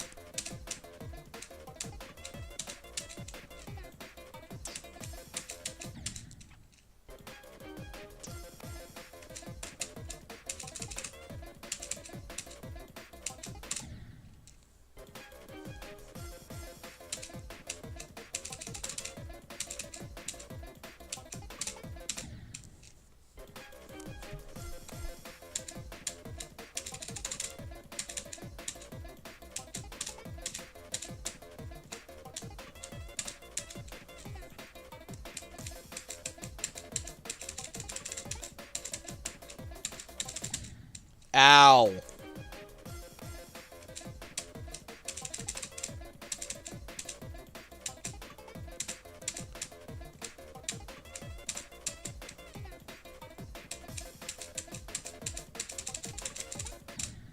Ah, what?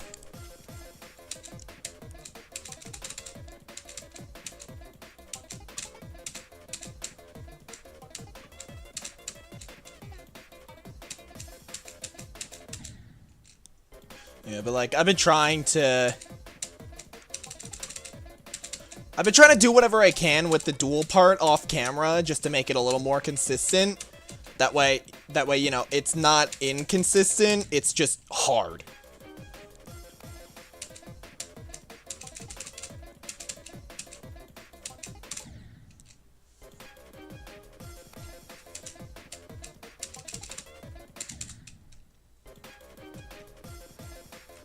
Yeah, and if you guys are wondering, I'm doing the visuals in increments, just like the gameplay. After this part, I'm gonna try to do the swing and spider.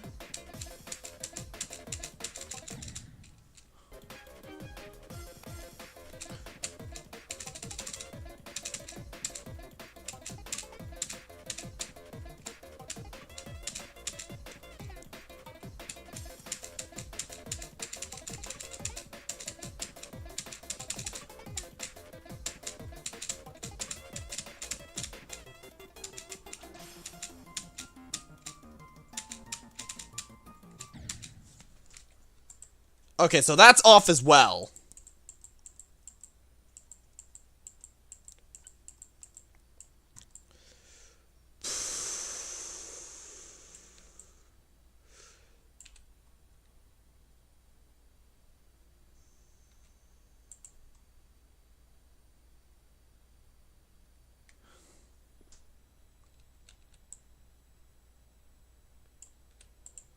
Yeah, luckily it's not that bad of a fix.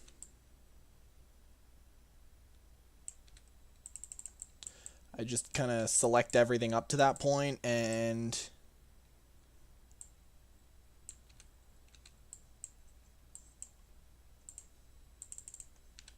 including all the triggers. Can't forget any of the triggers.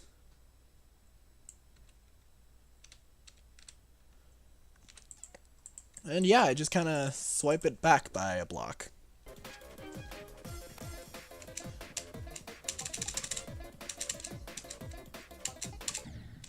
So yeah, let's try that again.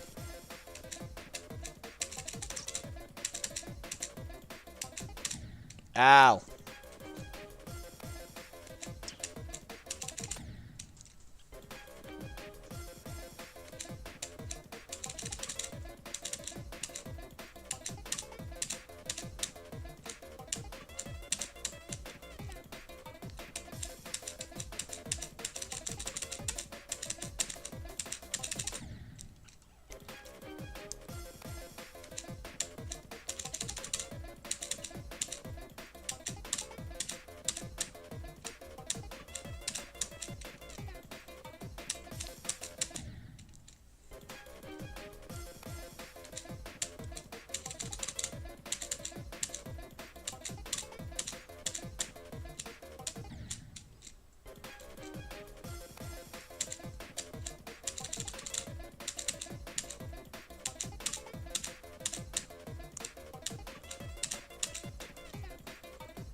Ah, no!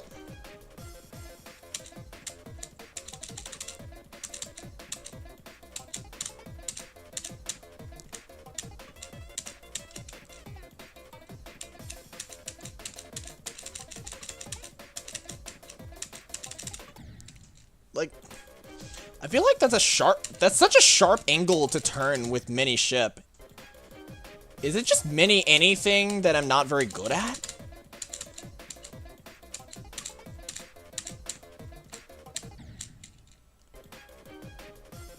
That's a little weird.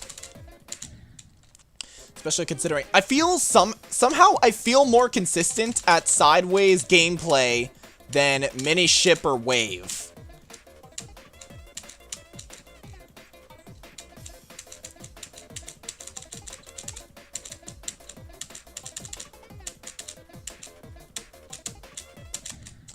Oh.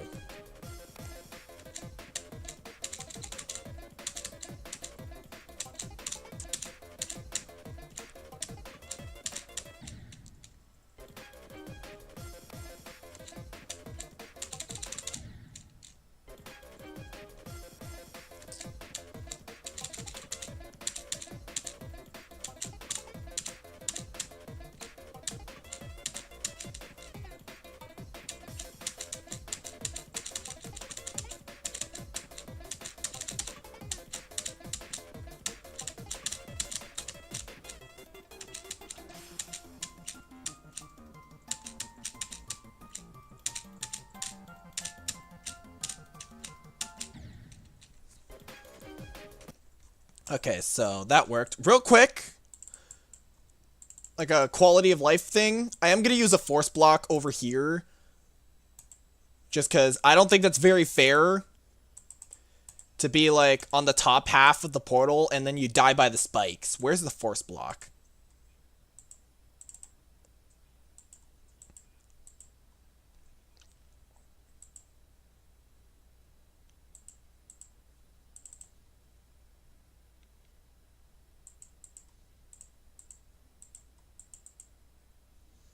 Oh, there it is.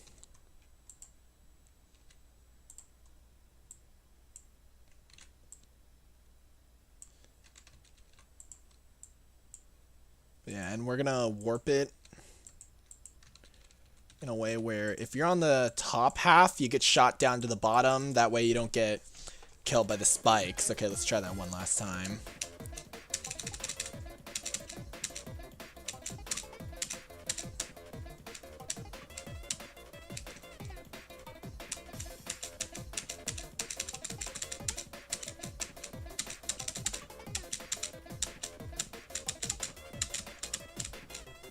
Yeah, that's a lot more fair.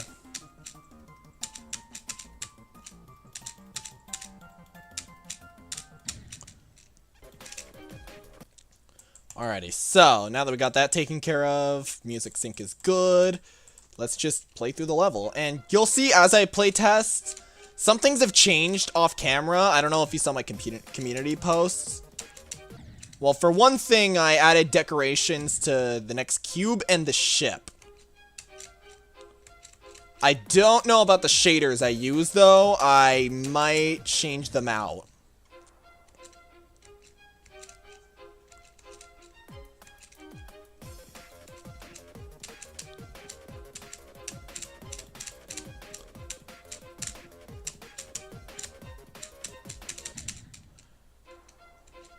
I love accidentally... You know what? No, I'm not going for the coins. I'll get those...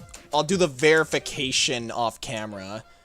But I just want to do a full playthrough of the normal path since I didn't tamper with any coins in this. So it's not worth showcasing the coin route. Ow. Yeah, I hope the colors I picked are okay though. I tried to be varied on the color scheme. Cause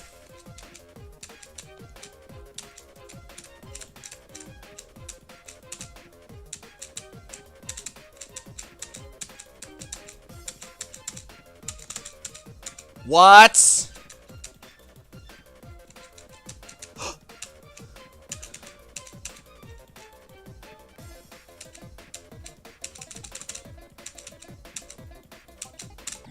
Hold up. Once I inevitably die, I know what's wrong! I touch triggered a bunch of stuff earlier and I didn't reactivate them.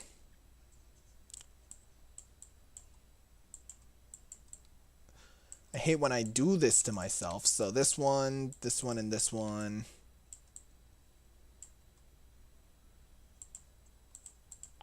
These should not be touch triggers. Because I noticed that the swing was going off camera, which is not supposed to happen.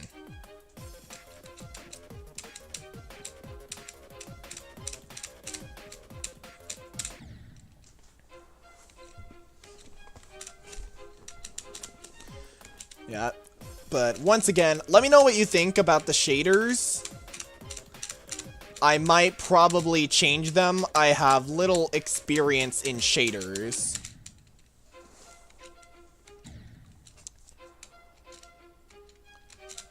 Yeah, I have little experience with shaders, so I'm not really sure if I picked the right ones.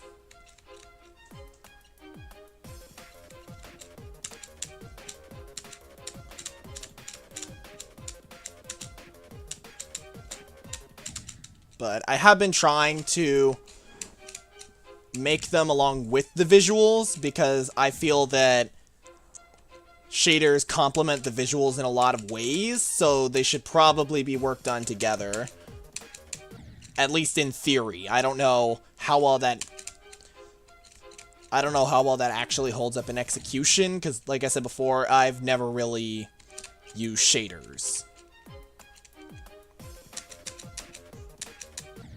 I've also never used pixel blocks. I actually do need to get those saw blades running.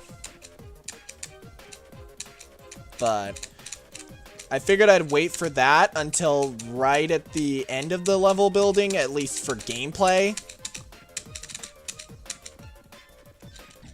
Oh yeah, that's another thing I changed. I added a spike there, and I added another slab with a small spike there for consistency's sake, because what I found was I kept teleporting right into the spikes, which is obviously a timing thing, but I wanted to make it more of a fair timing thing, so I added the slab so you have some extra room, but also added the spike to keep the timing. So it's a little more consistent now.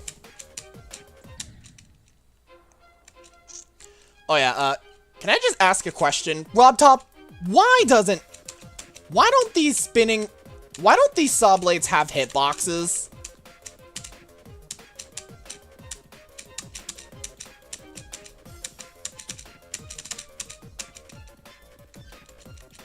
Because it's pretty annoying having to... Oh yeah, that's another spike right there that I added specifically for music sync's sake. It's still not perfect, so you're not tapping like really, really late. It's still not perfect, but I feel a lot better about it than I did when I first made that section.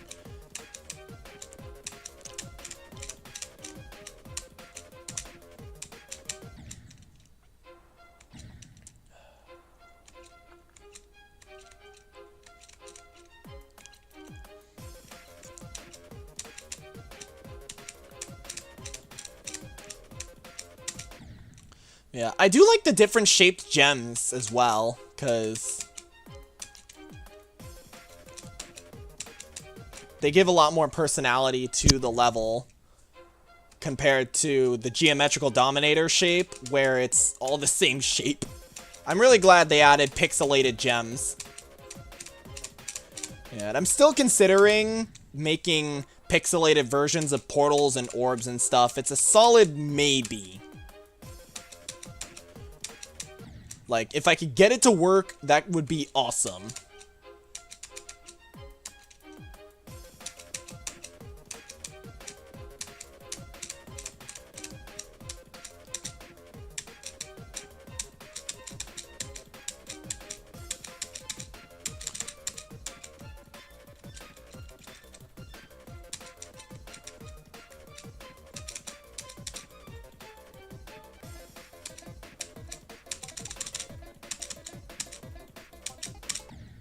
Ow!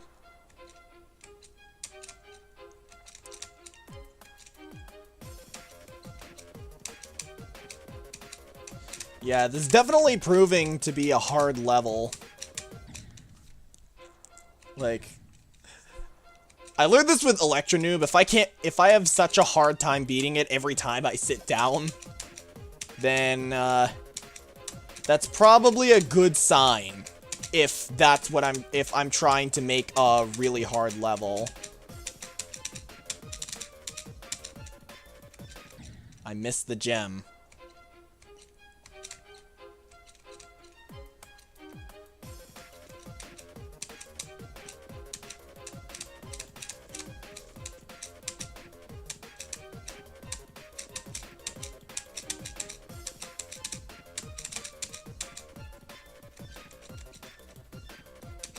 I have no idea what I'm actually going to do to that gem, because you can't pick stuff up by teleporting with the spider.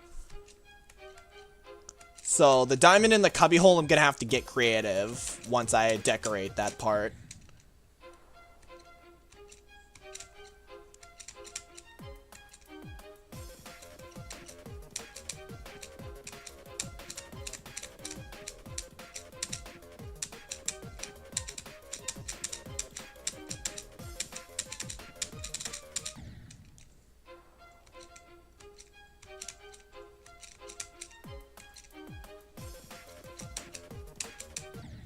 I still remember the first part where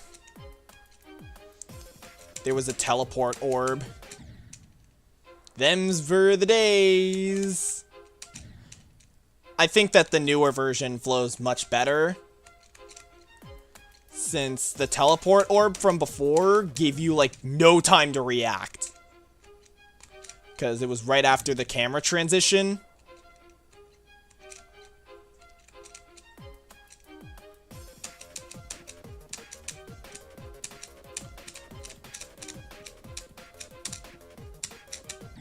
And I don't think I've used teleport orbs at all in this level, and I don't think I plan to.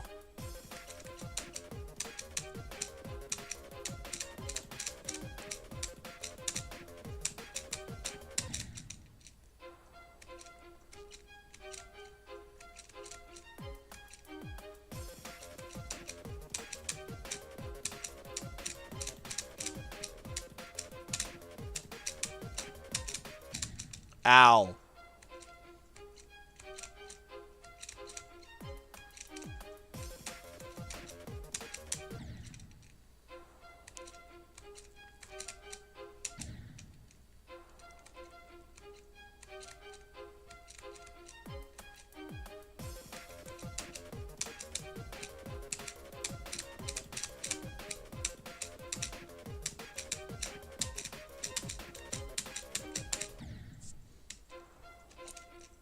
Oh yeah, and I did realize when you ram into the door, it actually picks up the diamond on the door.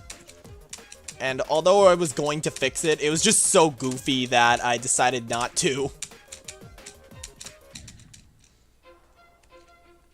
Besides, I didn't even know how I was going to fix that. I mean, I guess I could shorten it, but I'm not even certain if that would work.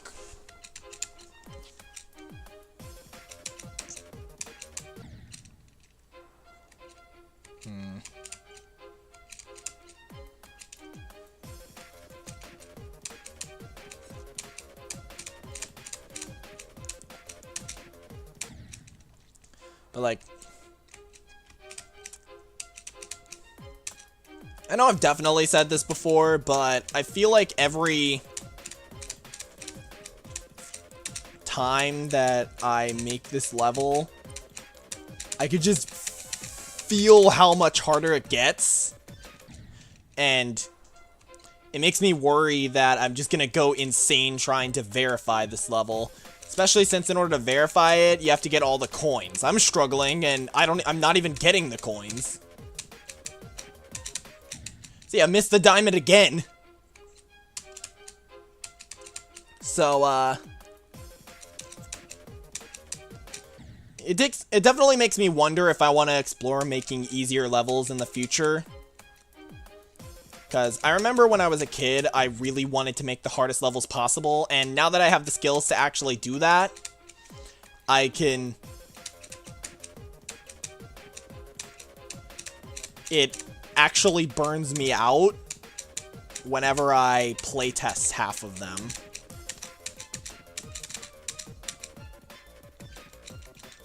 So, maybe I should step away from demons and focus on, like, harder, maybe insane difficulty levels in the future.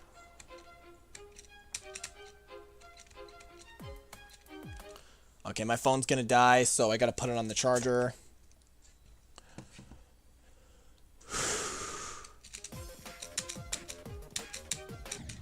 I'm surprised it hasn't crashed yet.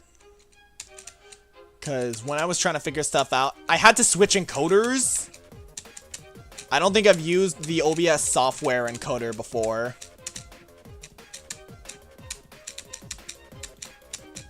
And I really don't trust it, but at the same time, the NVIDIA one, which is the one I normally use, is completely broken.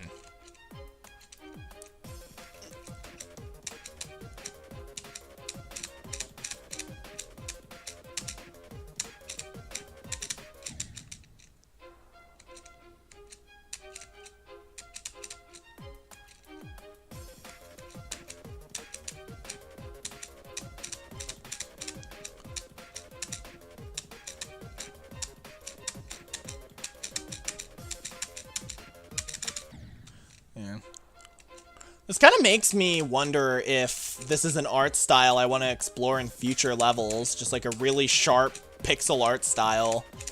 Definitely not for the next level, because it's likely going to be the third lapse level. I still don't know how to name it. Like, do I call it the final lap? That's honestly what I'm leaning on, but I still want it to be a pun like the first two, time lapse and relapse. So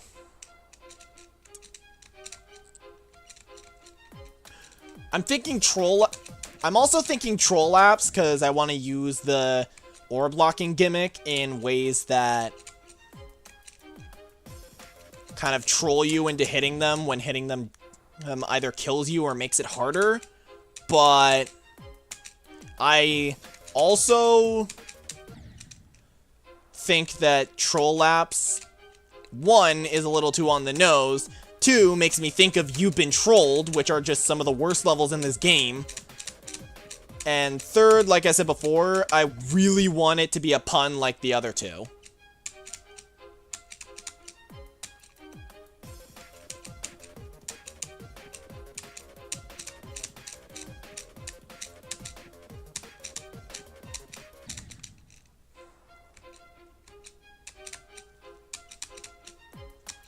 Yeah, and by the way, I did decide I was gonna decorate the 3rd laps level, but I have decided that I'm actually going to make it 1.0 style, but like an upgraded 1.0 style, like utilizing glow and some other things to enhance the 1.0 visual style.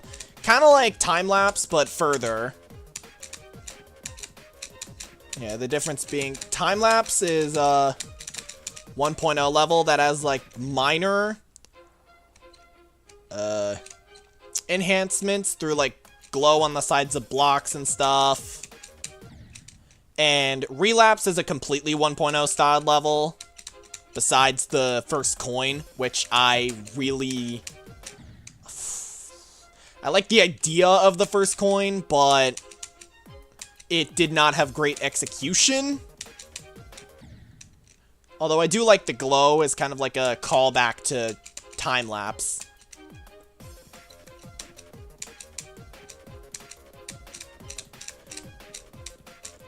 Oh yeah, and I want the 3rd level to have a boss fight, kind of like the 2nd level. And it would be really cool if it looked similar to the boss from Relapse, just executed better.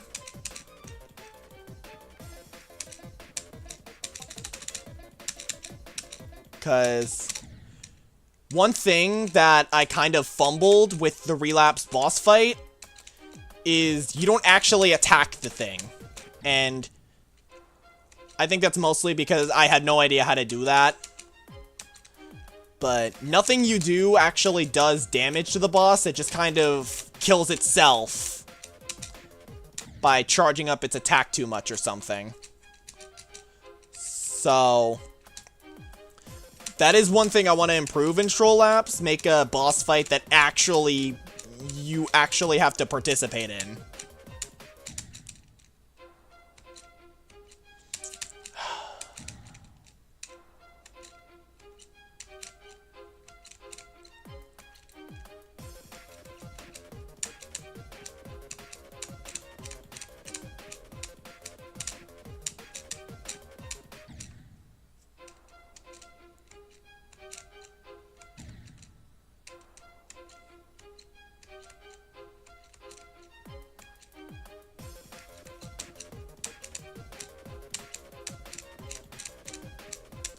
And then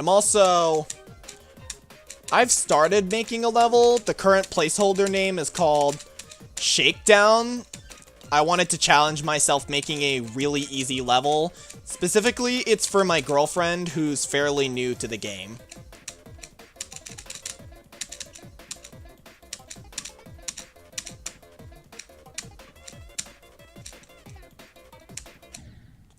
I'm sorry, what?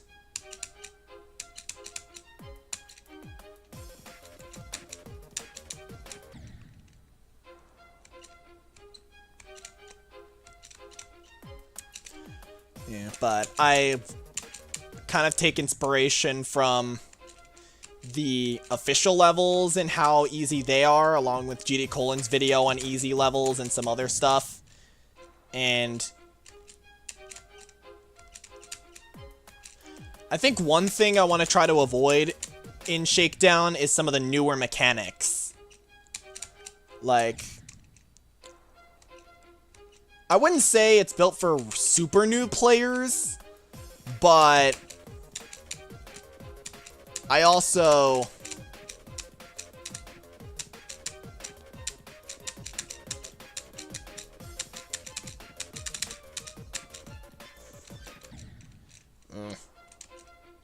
Yeah, but I also want... Yeah, I wouldn't say it's built for super new players, but sort of a middle-of-the-road thing where, you know, you played some official levels, you don't really know what you're doing. Like, just that kind of easy level.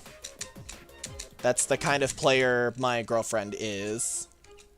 Like, I believe she's beaten up to either Jumper or Time Machine. And so I wanted to... And so obviously she knows how to play the game, but she's not all too familiar with later mechanics, like all the different game modes. I tried having her play one of my other levels, and she did not like the spider. But that's probably just because it's a spider.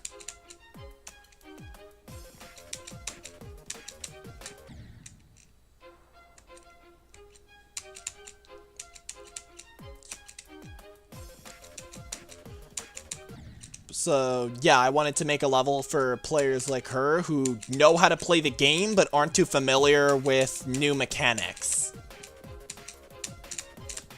So, like, I haven't really figured out the gameplay too much yet, mostly because I'm super focused on this level and on some other projects, but...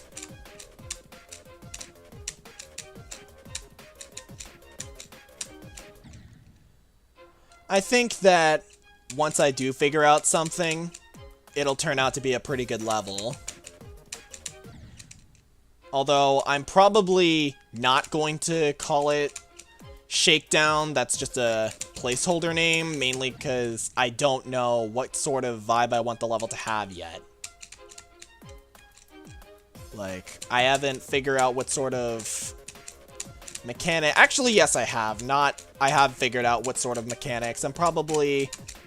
Because, like, I feel like in a lot of my levels, I like to play with custom mechanics I've never really seen or used before. I just like to play around, maybe take some inspiration from the official levels, because, yeah, that's where the gem hunt theme here takes inspiration from, specifically Geometrical Dominator, which explored that theme for like 2 seconds and never again.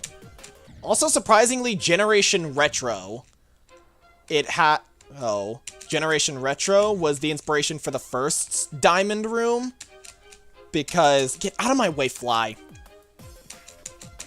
It has this one spot where they place a key that opens a door directly next to it. It's really weirdly executed in that level, since there's none other in the entire level, so it's such a pointless addition. But I figured if the level revolves around something like this, maybe having a section with a free diamond would be the perfect way to introduce the gimmick.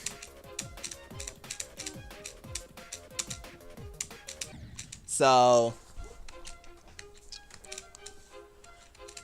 yeah, if you guys remember my Generation Retro dub, I don't know how I feel about Generation Retro, because I did play it quite a bit when I made the dub.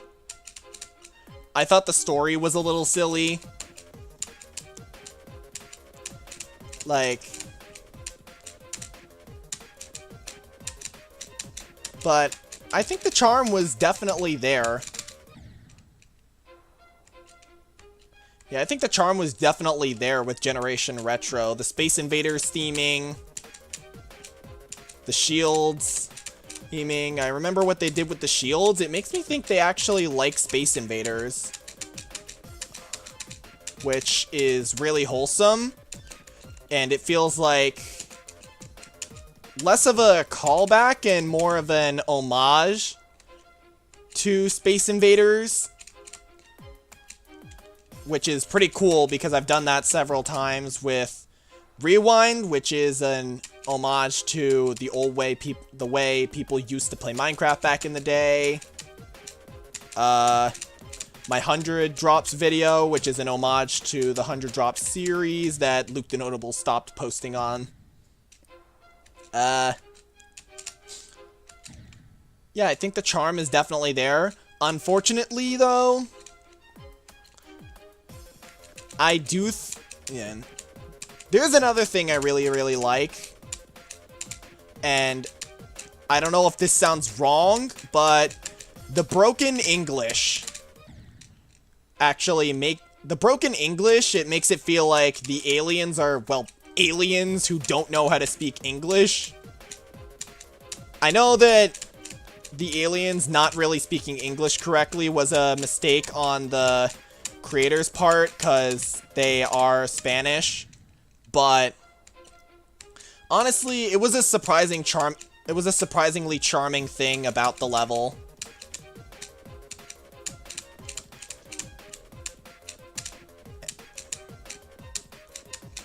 Oh, and it was a surprisingly charming thing about the level, and I wish that it didn't get torn to shreds so much. Especially since, come on, guys. The creator tried his best. Ow. Yeah, but I will say, when it comes to Generation Retro, the execution of everything is really poorly done. The gameplay feels a little weird and in some cases blind. And the boss fights are all completely empty. Also, the insistence on using invisible portals just really makes me angry, because why the actual flip would you make your portals invisible?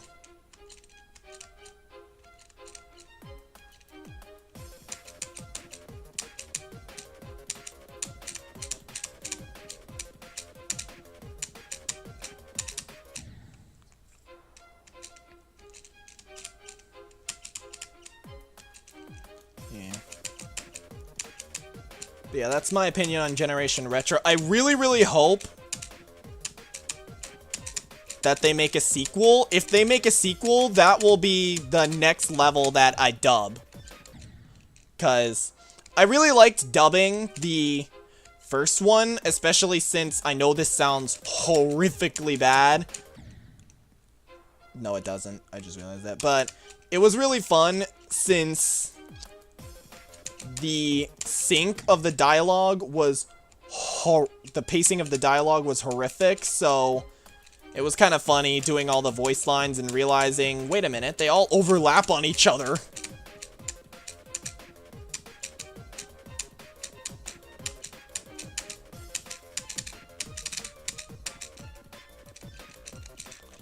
So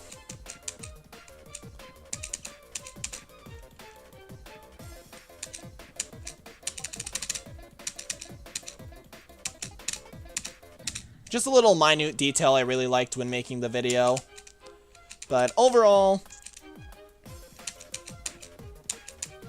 I liked Generation Retro for the concept, and I think that I think that almost 10 years since it's been 10 years, nearly 10 years since Generation Retro came out, I think a sequel will probably be much appreciated, at least from me. And if they do make a sequel, I will absolutely dub it. Because I just... yeah. But yeah, that's my opinion on Generation Retro. Should it have been in the Poison Gauntlet? No. Especially since it's not even a Poison level. I feel like all of the early gauntlets, they had no theme whatsoever. Like, what the flip is Outer Space doing in the Fire Gauntlet? And Generation Retro is just one of those cases where The theming of the level, which is aliens and like space invaders and stuff, that doesn't belong in a poison gauntlet. Like, unless the aliens are venomous in some way, but it'd be really difficult to communicate that. Fortunately, though, I think RobTop has gotten better at theming his gauntlets.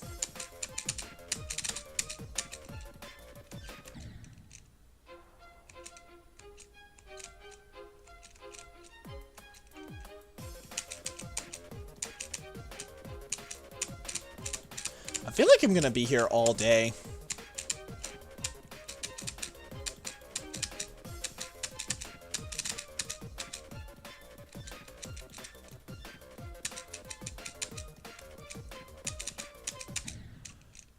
Oh yeah, and I've also been trying to figure out what other levels to dub, since it's been a while since my Generation Retro dub, and I really, really want to do another one. I have been thinking about the Towerverse. Yeah, I've been thinking about doing the Towerverse. Because come on, guys. I really love the Towerverse. It's so charming. It looks awesome. The gameplay is amazing. Besides the cave section, that was really difficult. And also the propeller was kind of hard to get right. But otherwise, I feel like the Towerverse is really awesome, and I really want to make a dub for it. Because it's got some pretty interesting characters. Yeah, like when I made the playlist for Geometry Dash dubbed, I really was not sure how to... I really wasn't sure what levels I wanted to dub, because back then 2.2 wasn't out yet. There was only classic levels, and oftentimes classic levels don't really have characters to dub unless I just make stuff up. Which I did throughout the majority of Generation Retro, but when a level doesn't even give me a baseline, then I really don't know what to do sometimes.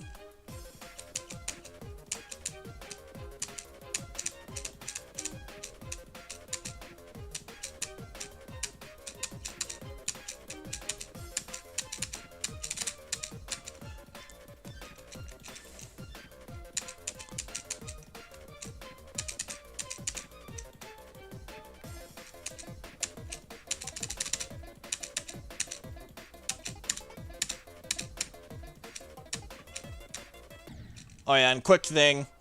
Really loved making fun of the free coins. Like, I'm sorry, I just had to. Like, the aliens just randomly leaving their coins around.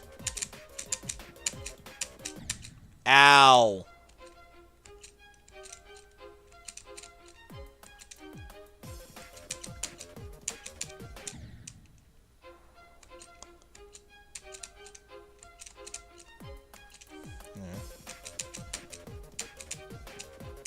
Oh yeah, I've actually been trying to come up with ideas for making a platformer level.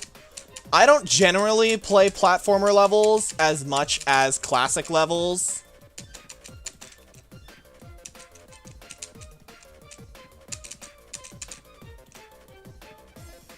But I still want to. Because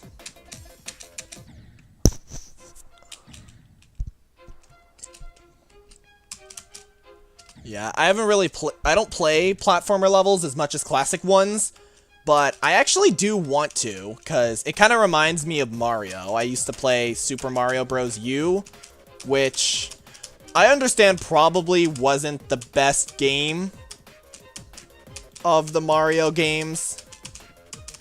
From an objective standpoint, I know a lot of people liked the DS and Wii versions a lot more. But it's the only Mario game I really grew up with, so I kind of have a soft spot in my heart for it.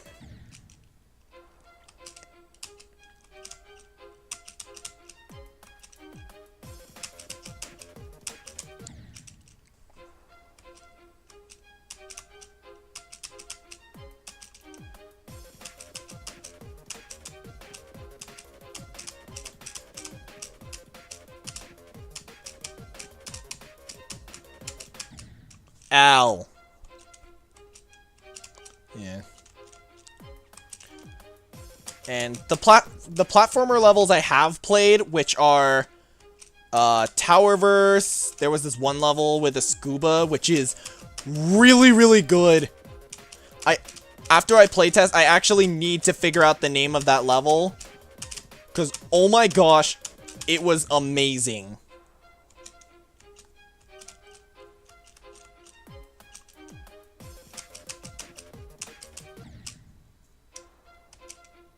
But, yeah, the ones I have played have been really, really good. Although I will say I didn't really enjoy the pinball one. There was a featured pinball level that I tried playing and didn't really like.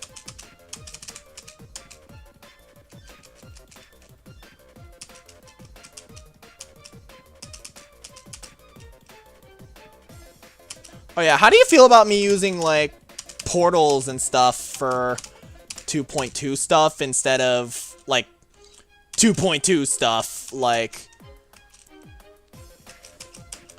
I could have made this cool door to... I could have made this cool door for the single screen area. I could have made fans or something to signal the sideways gameplay, but I don't know. I think there's something nice about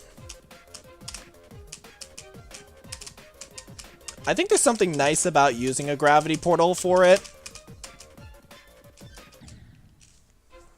And especially the slab. Like, not slab. Well, are they called slabs? No, slopes.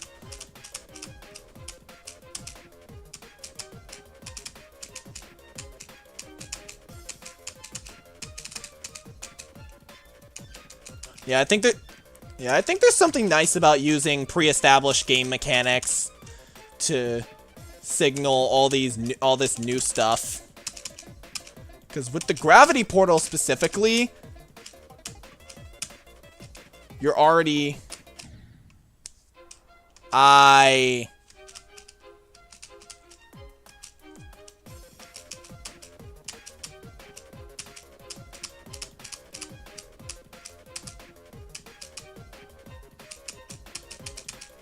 Whoops.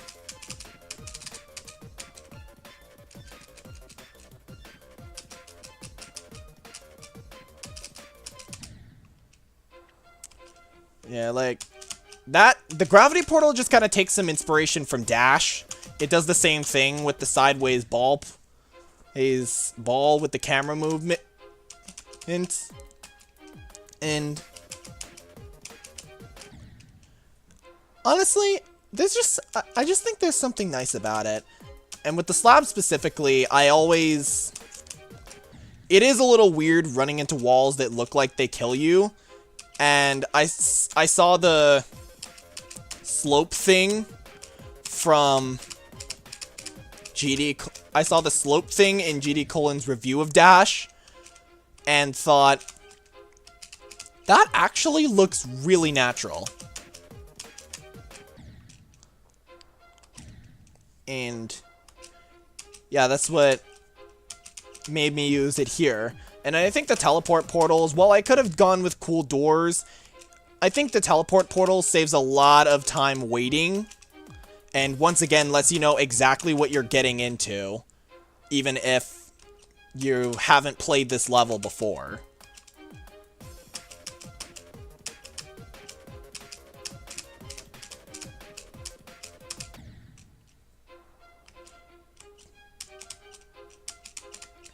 Yeah.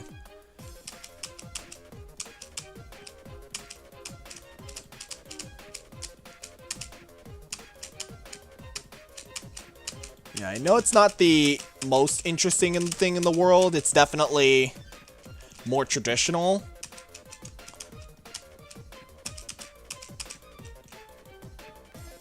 Why does it feel like...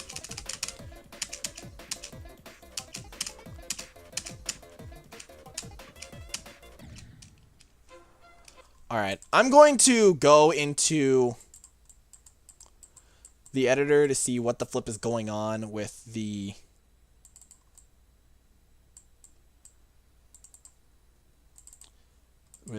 part.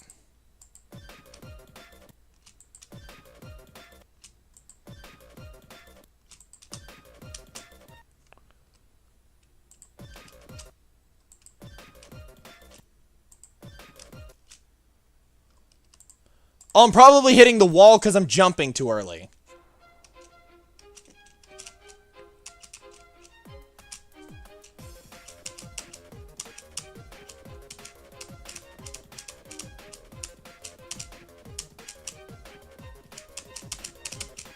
Wow. I keep trying to go after the first coin by mistake because it's just instinct at this point.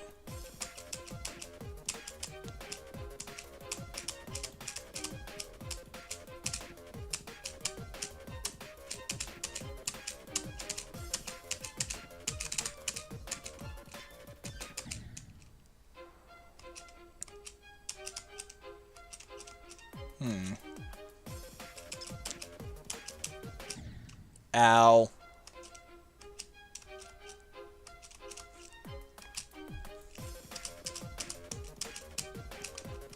And like,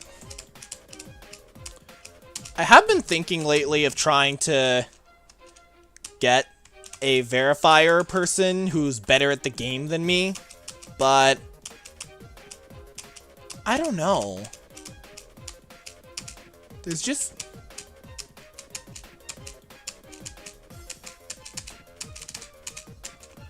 I guess having me verify it myself just feels a little more rewarding. And also it helps me figure out my target audience, because I'm not really a pro player. I'm not really a pro player. Like, I can beat easy demons with just a bit of practice mode. Medium demons, sometimes. I've only beaten one hard demon. So I'm definitely on, like, the early... I'm definitely in, like, the early demon sections of levels I can beat consistently. And even then, it's generally with practice mode. Like, I can't sight read demons, like, at all. Which, honestly, I think that's the point, because I feel like a lot of pro players wouldn't be able to sight read many demon levels either. Because...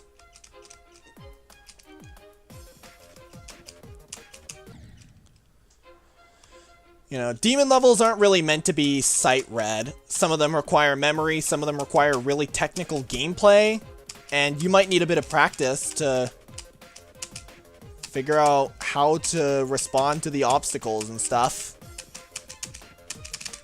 And I think that's something that's helped me beat a lot more demons recently, is losing the expectation of being able to sight read them.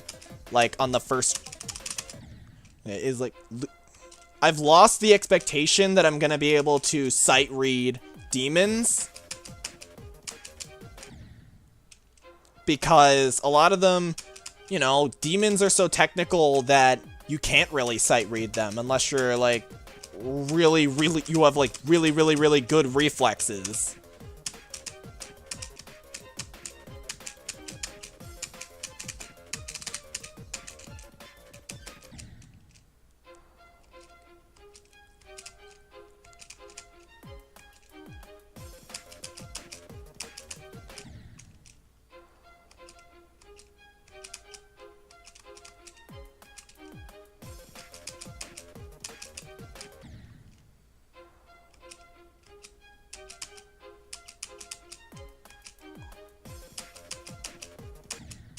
Ow.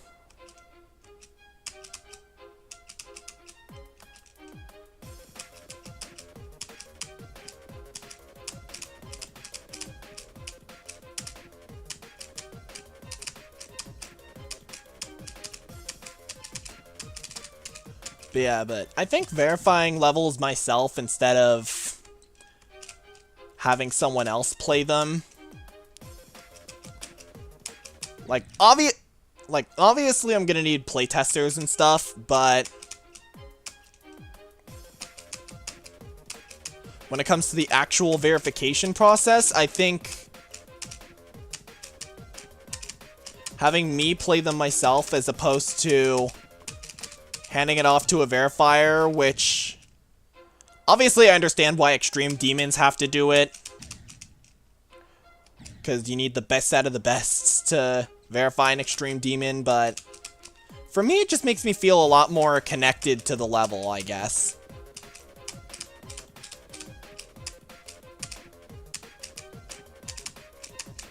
Like, it's like this weird sentiment of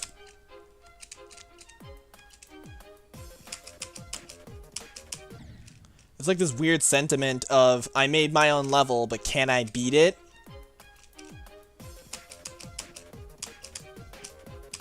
And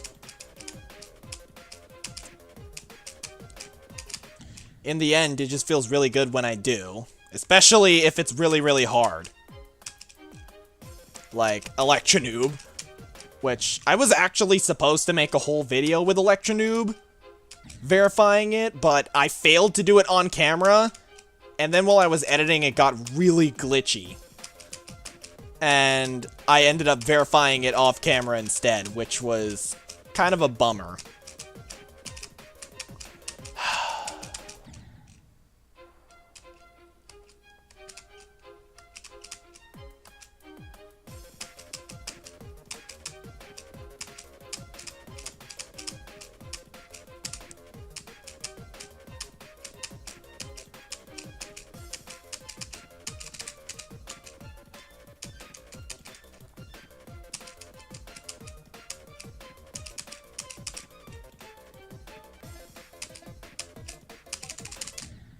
Ow.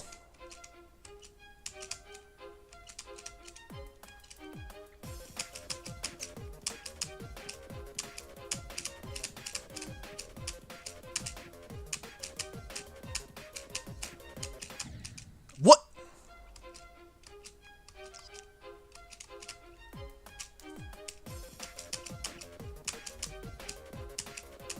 It just feels like my ship completely lost control.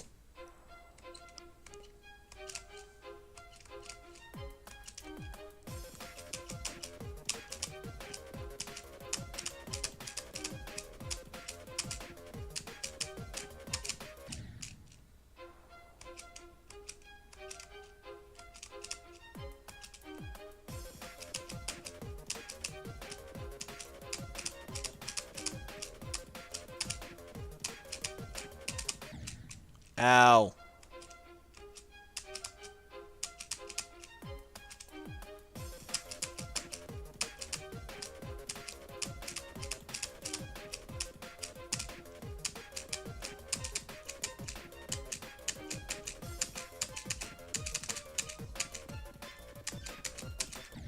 Huh?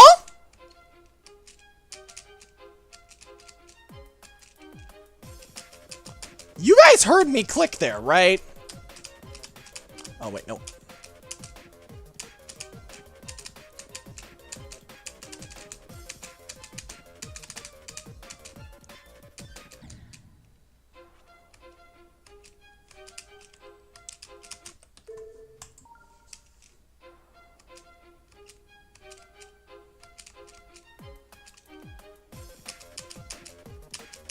I remember when I was younger, I used to restart a lot when my attempt count got too high.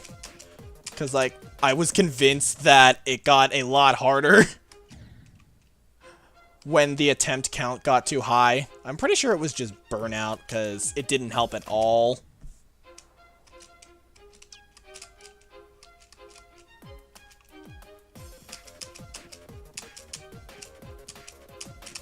It's like,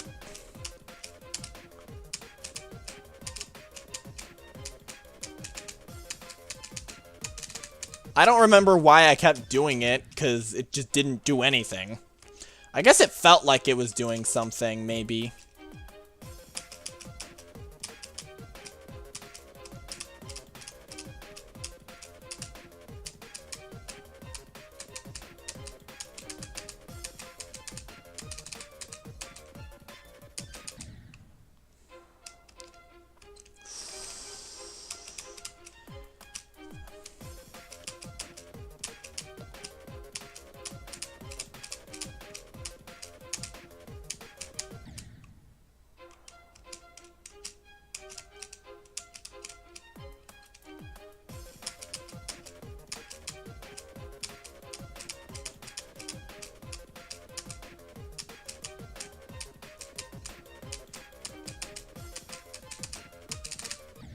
Let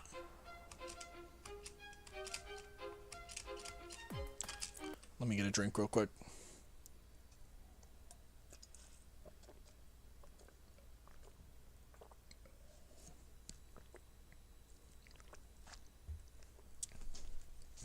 My hand feels weirdly shaky.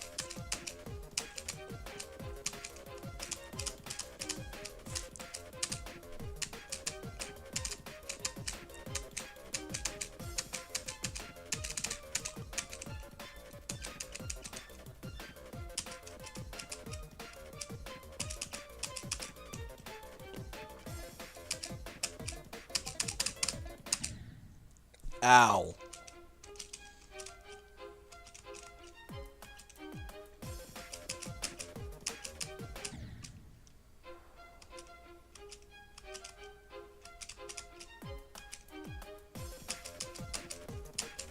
How did I manage to jump into that?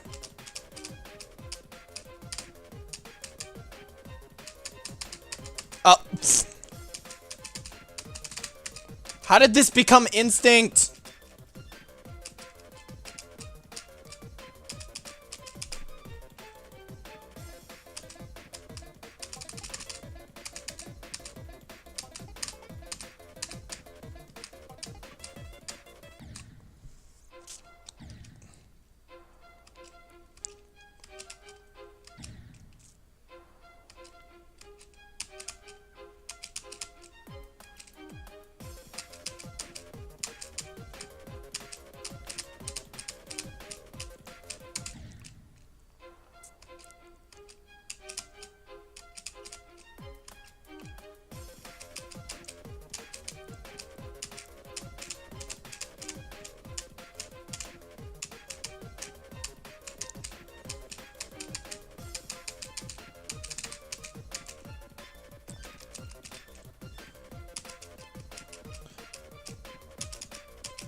I'm sorry, what?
Okay, I think...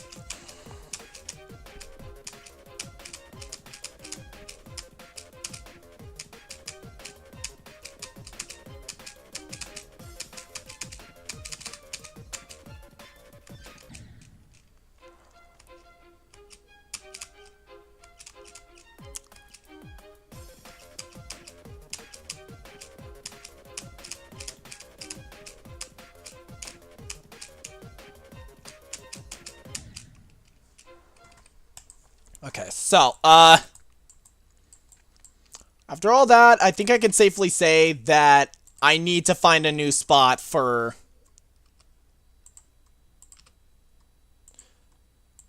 After all that, I think I can safely say that I need to find a new spot for this diamond. 'Cause...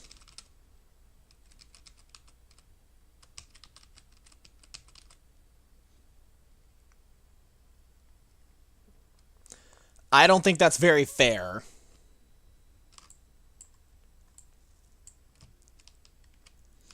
Maybe if I put it closer to the top of the portal.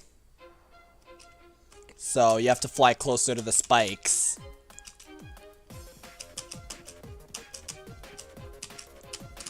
I think last stream I put it there because I literally couldn't figure out where to put it. The gameplay was all finished. But in execution, I feel like that wasn't a very good spot. Simply because it's completely out of view of the camera. And by the time you realize it's there, you've already passed it. So I had kind of been thinking for a while to figure out what to do with it.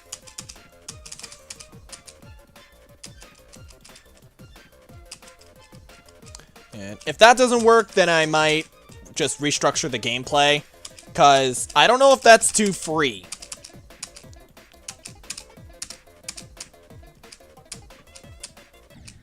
Ow.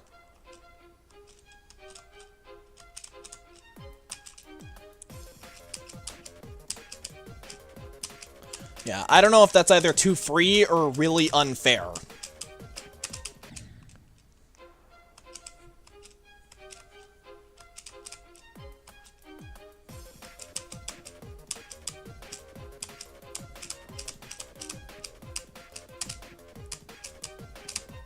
Oh my gosh.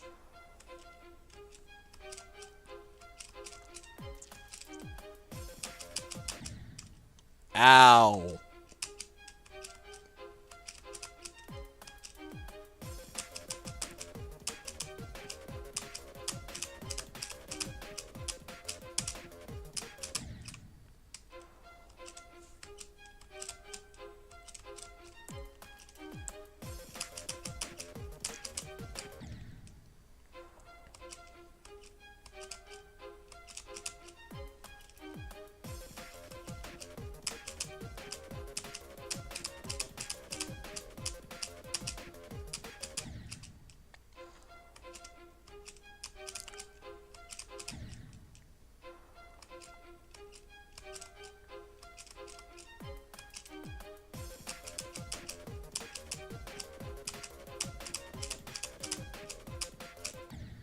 Ow.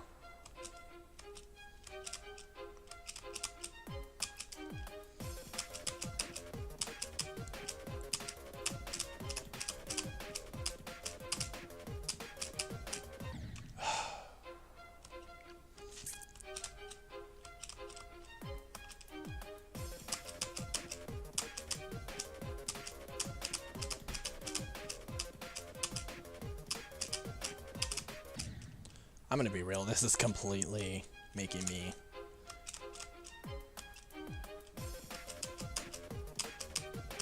This is just completely making me feel blank.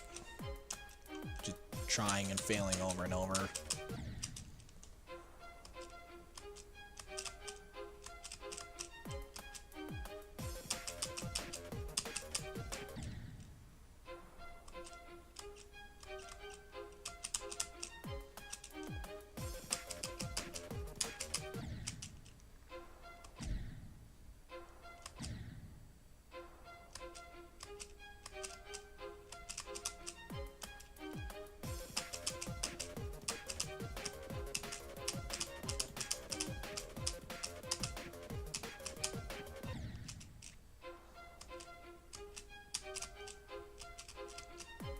When your instinct to go for the first coin gets you killed.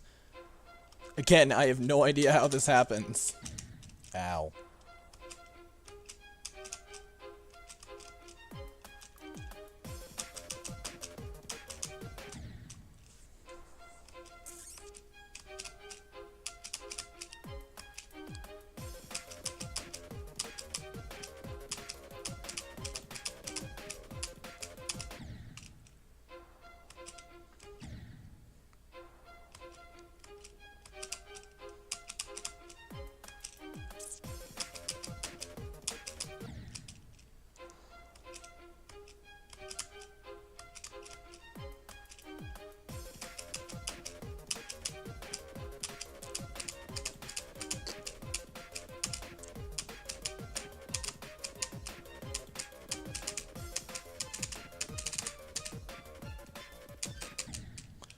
Ow.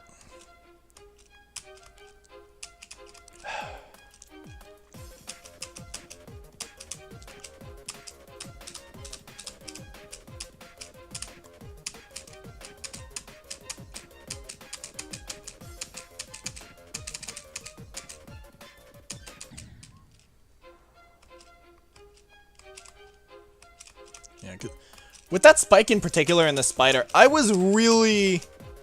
Part of me really wants to just... Part of me really wants to just nerf it, but...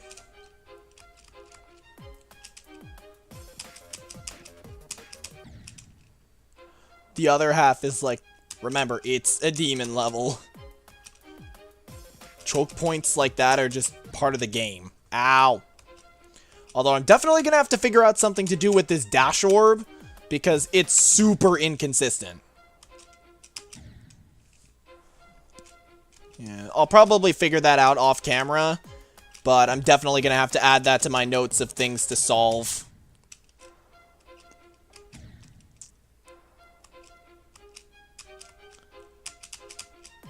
I haven't even gotten to the robot part, which is ridiculous, and I'm so scared that, even though it's easier than the rest of the level, I'm so scared that when I get there, I'll just die.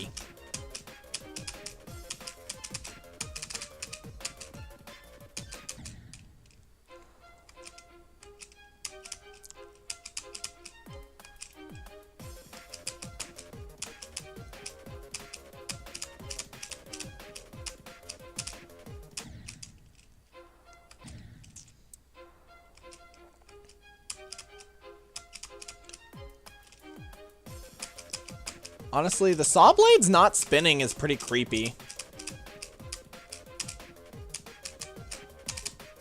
Good lord.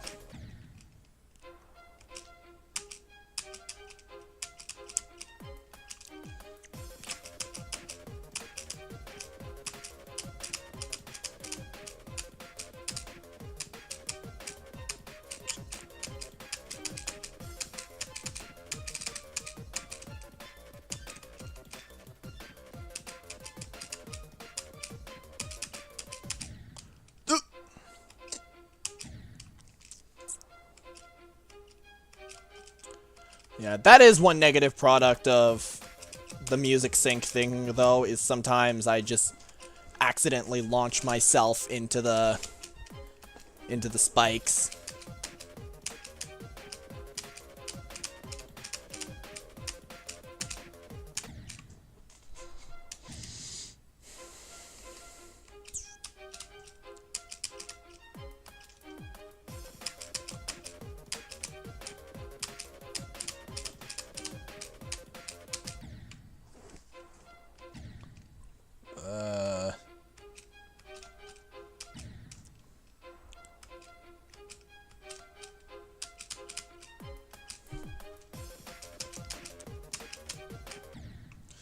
Yeah, I'm definitely gonna need practice mode when I'm verifying this if I want any hope of beating it.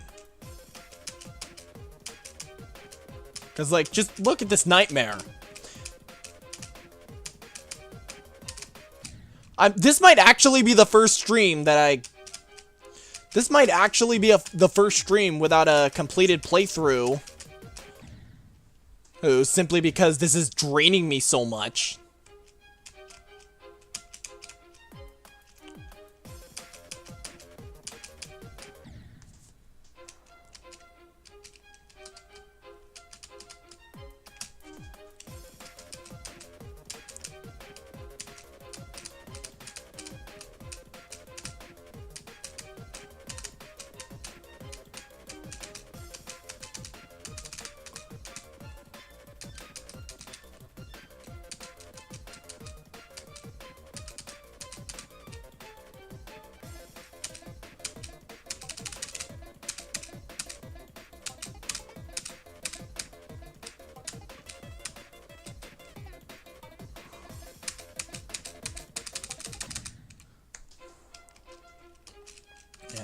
I don't know how much more consistent that's gonna be than what I literally already did, but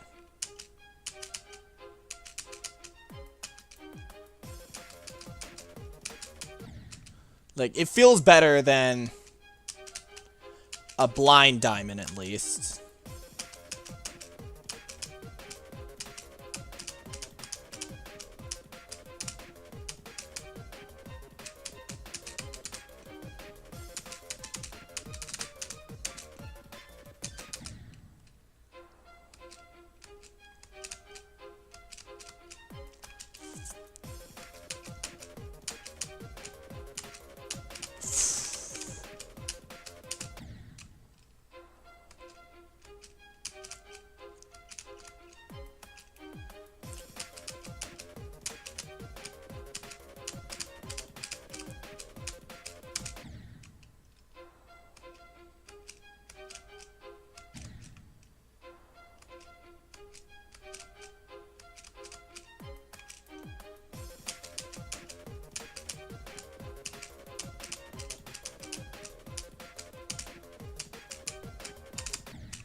Ugh.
The instinct gets me killed again.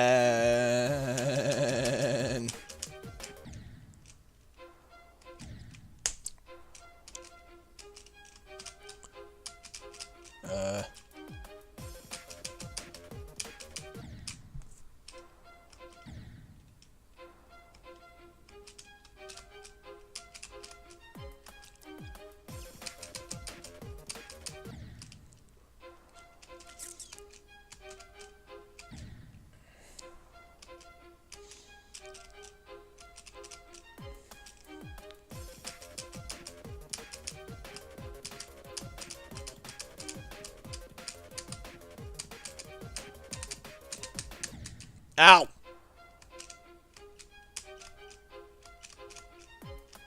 You bonk your head on things.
Oh my gosh.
Finally, first time I've gotten past that part in a while.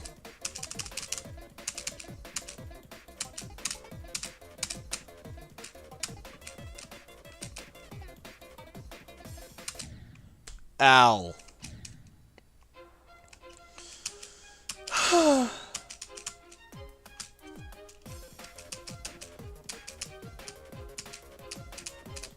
Trying to think right now. Do I want more than half the stream to be dedicated to playing the level, or...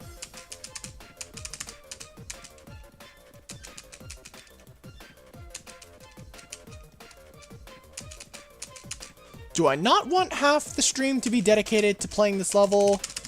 Or do I not want this to be the only stream without a live playthrough? Like, which do I hate the idea of most?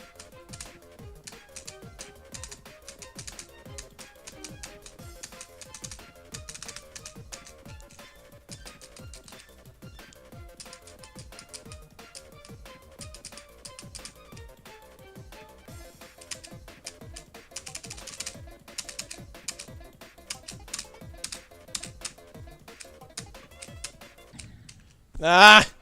Because, like...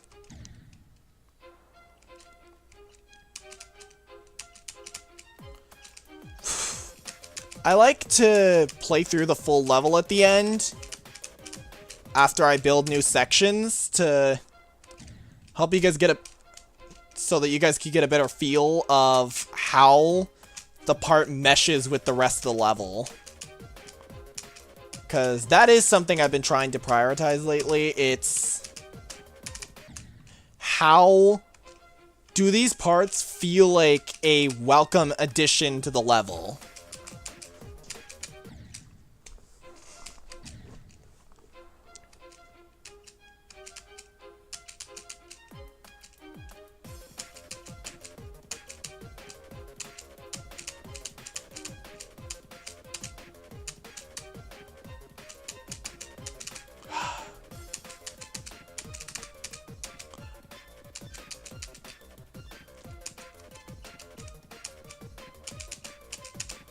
Oh yeah, and I have been thinking about what swing to get as well.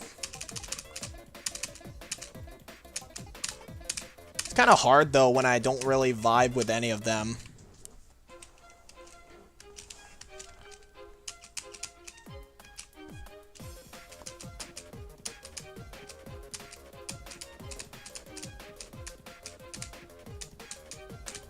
Oh, great.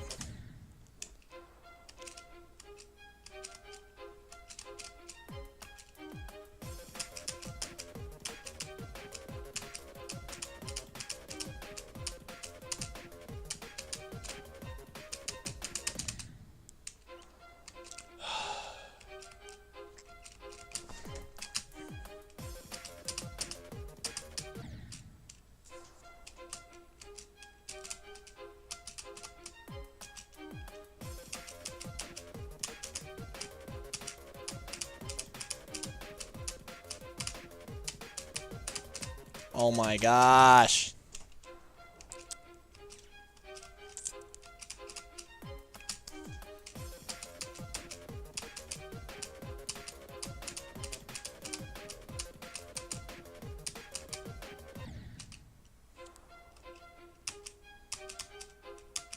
I really need to stop going after the first coin.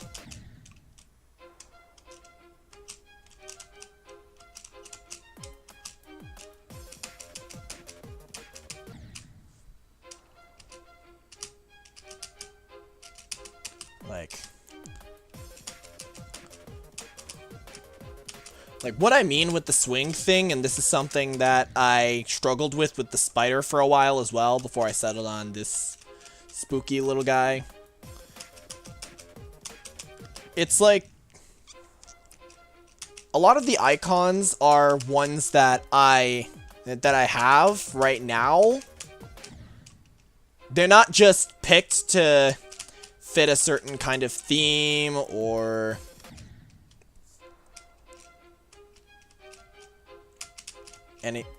yeah, they're not just picked to fit a certain kind of theme or anything. there's specifically ones that I am very personally attached to. Like, the robot specifically, this was a really interesting story. I was originally trying to go for Iron Man, which is ironic because I'm not really interested in Marvel.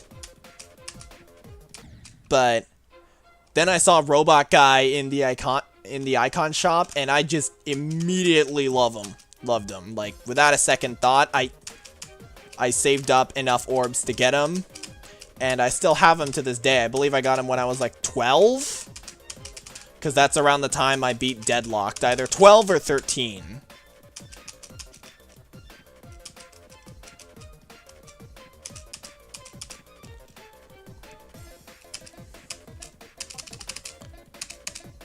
And I think my current icon is a very similar story. I used to use the one from Electroman.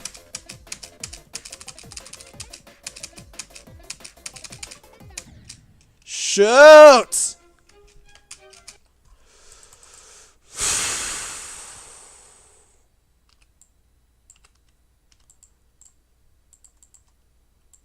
I'm just gonna put him in the I'm just gonna put it in the middle until I figure out what to do with it. Because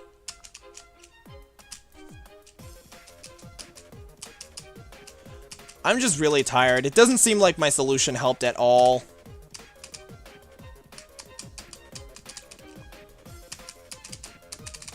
But yeah, but I used to use the icon from Electroman Adventures, and my current icon just kind of looks like that but upgraded, and I really loved it.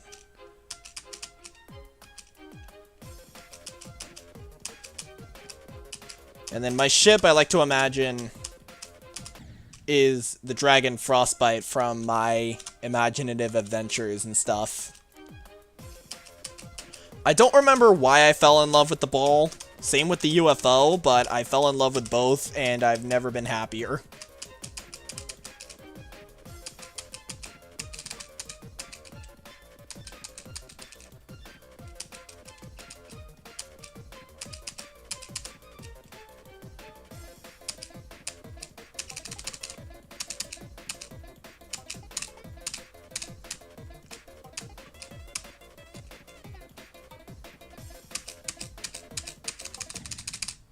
I'm sorry, what?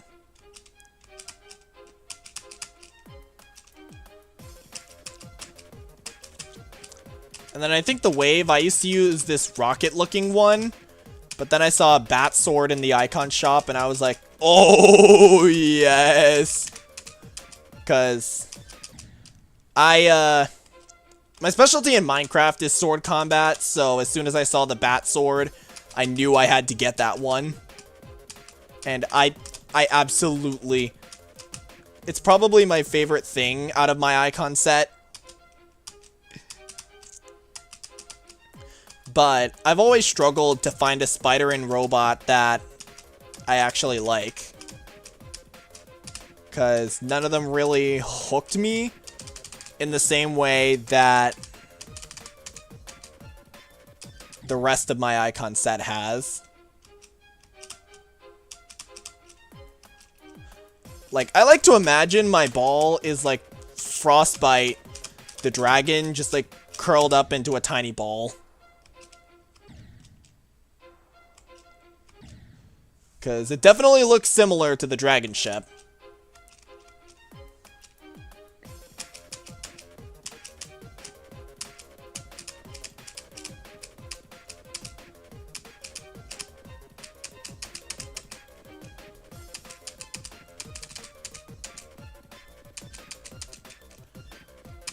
Yeah, but for the spider, I eventually kind of bonded with that little guy. It looks like an actual spider, which is pretty funny. For the swing, I still have no idea. I don't even know how to get half the swings.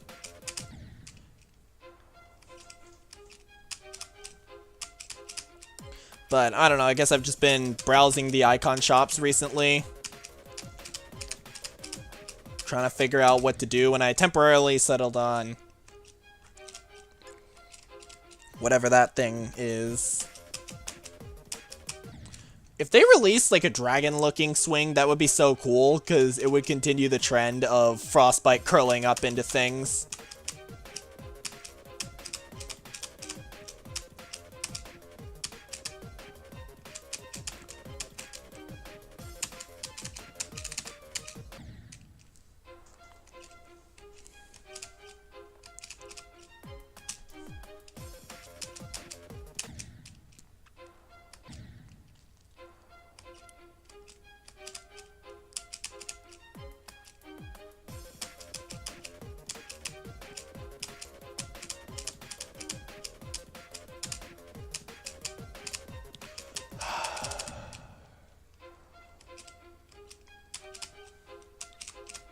Oh yeah, and I like the way how the doors, half the doors actually open now, open and close now, and you can't see them, as opposed to the ones that just fade out. I believe I did that temporarily.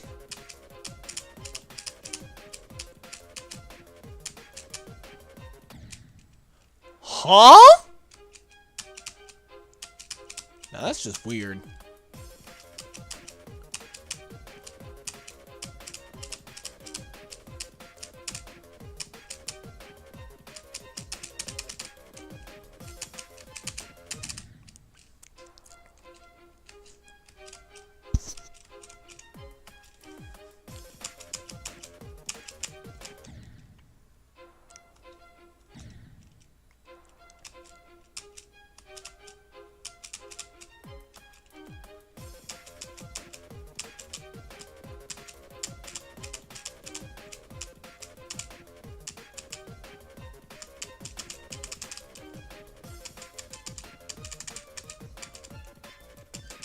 I just realized it's nearly been 4 hours. Oh!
I think my next stream, I'm not actually going to focus on making new gameplay. I'm just going to troubleshoot existing issues, like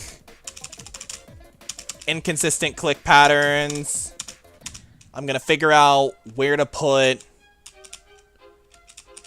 the... I'm going to figure out where to put the diamonds from before.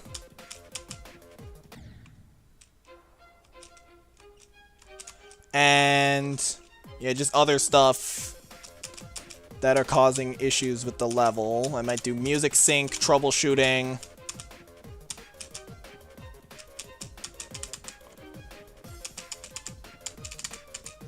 Yeah, just awkward stuff that causes a bad time.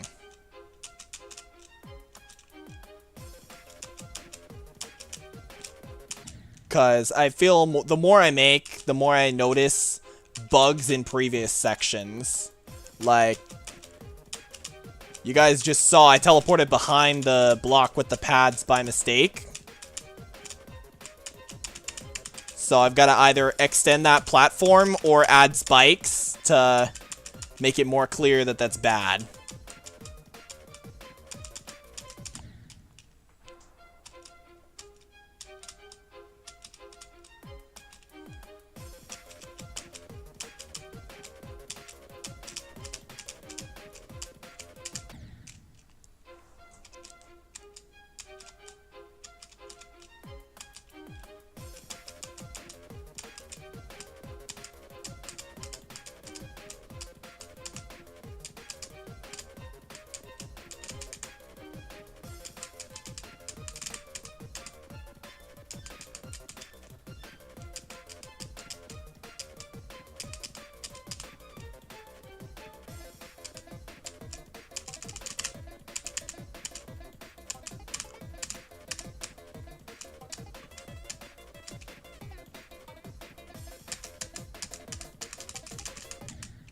Ow. Yeah, and then the next stream, I also got to figure out where that diamond's gonna go.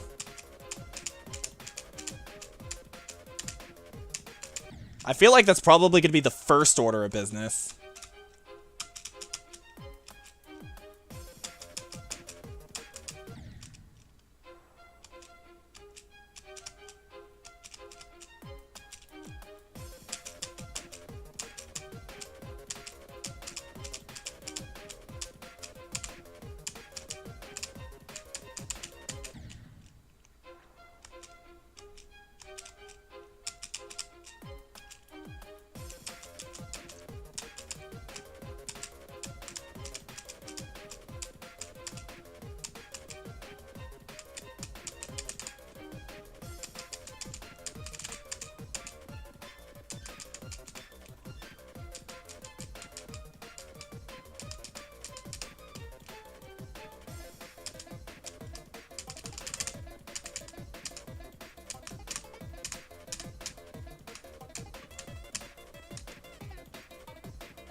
And I hit the ruby!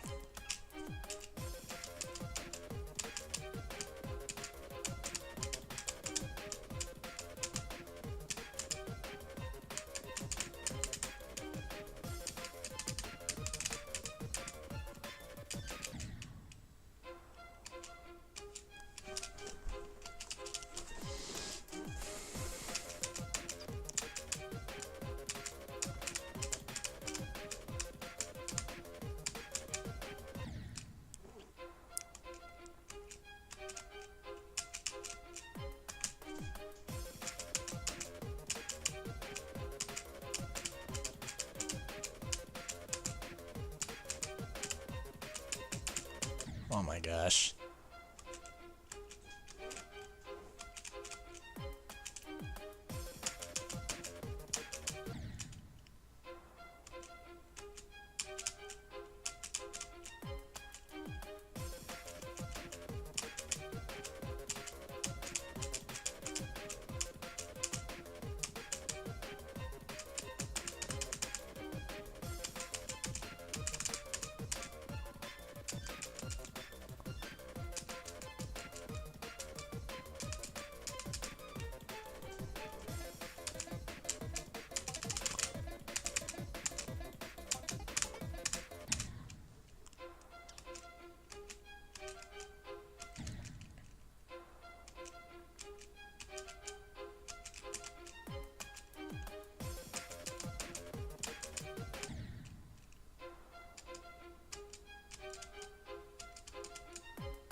Oh yeah, I just realized the anniversary of my channel's coming up since it's pretty close to my birthday.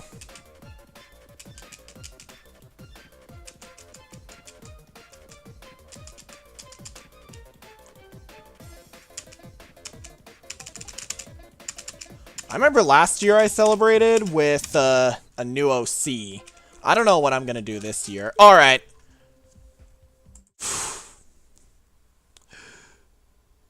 I'm just gonna call it a day for today, because it's been 4 hours. I'm not making any progress. There's definitely some bugs I gotta fix in the next stream. Consider the next stream like a part 7.5 or something. Because I can't do this right now. I have to turn off my blue light if I want any chance of sleeping well tonight.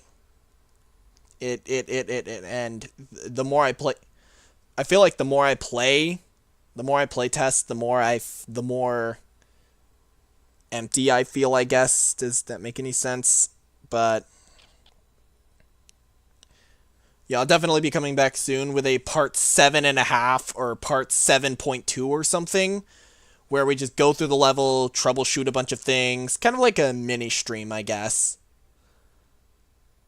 So yeah, thank you guys so much for coming, and I'll see you all next time. Goodbye!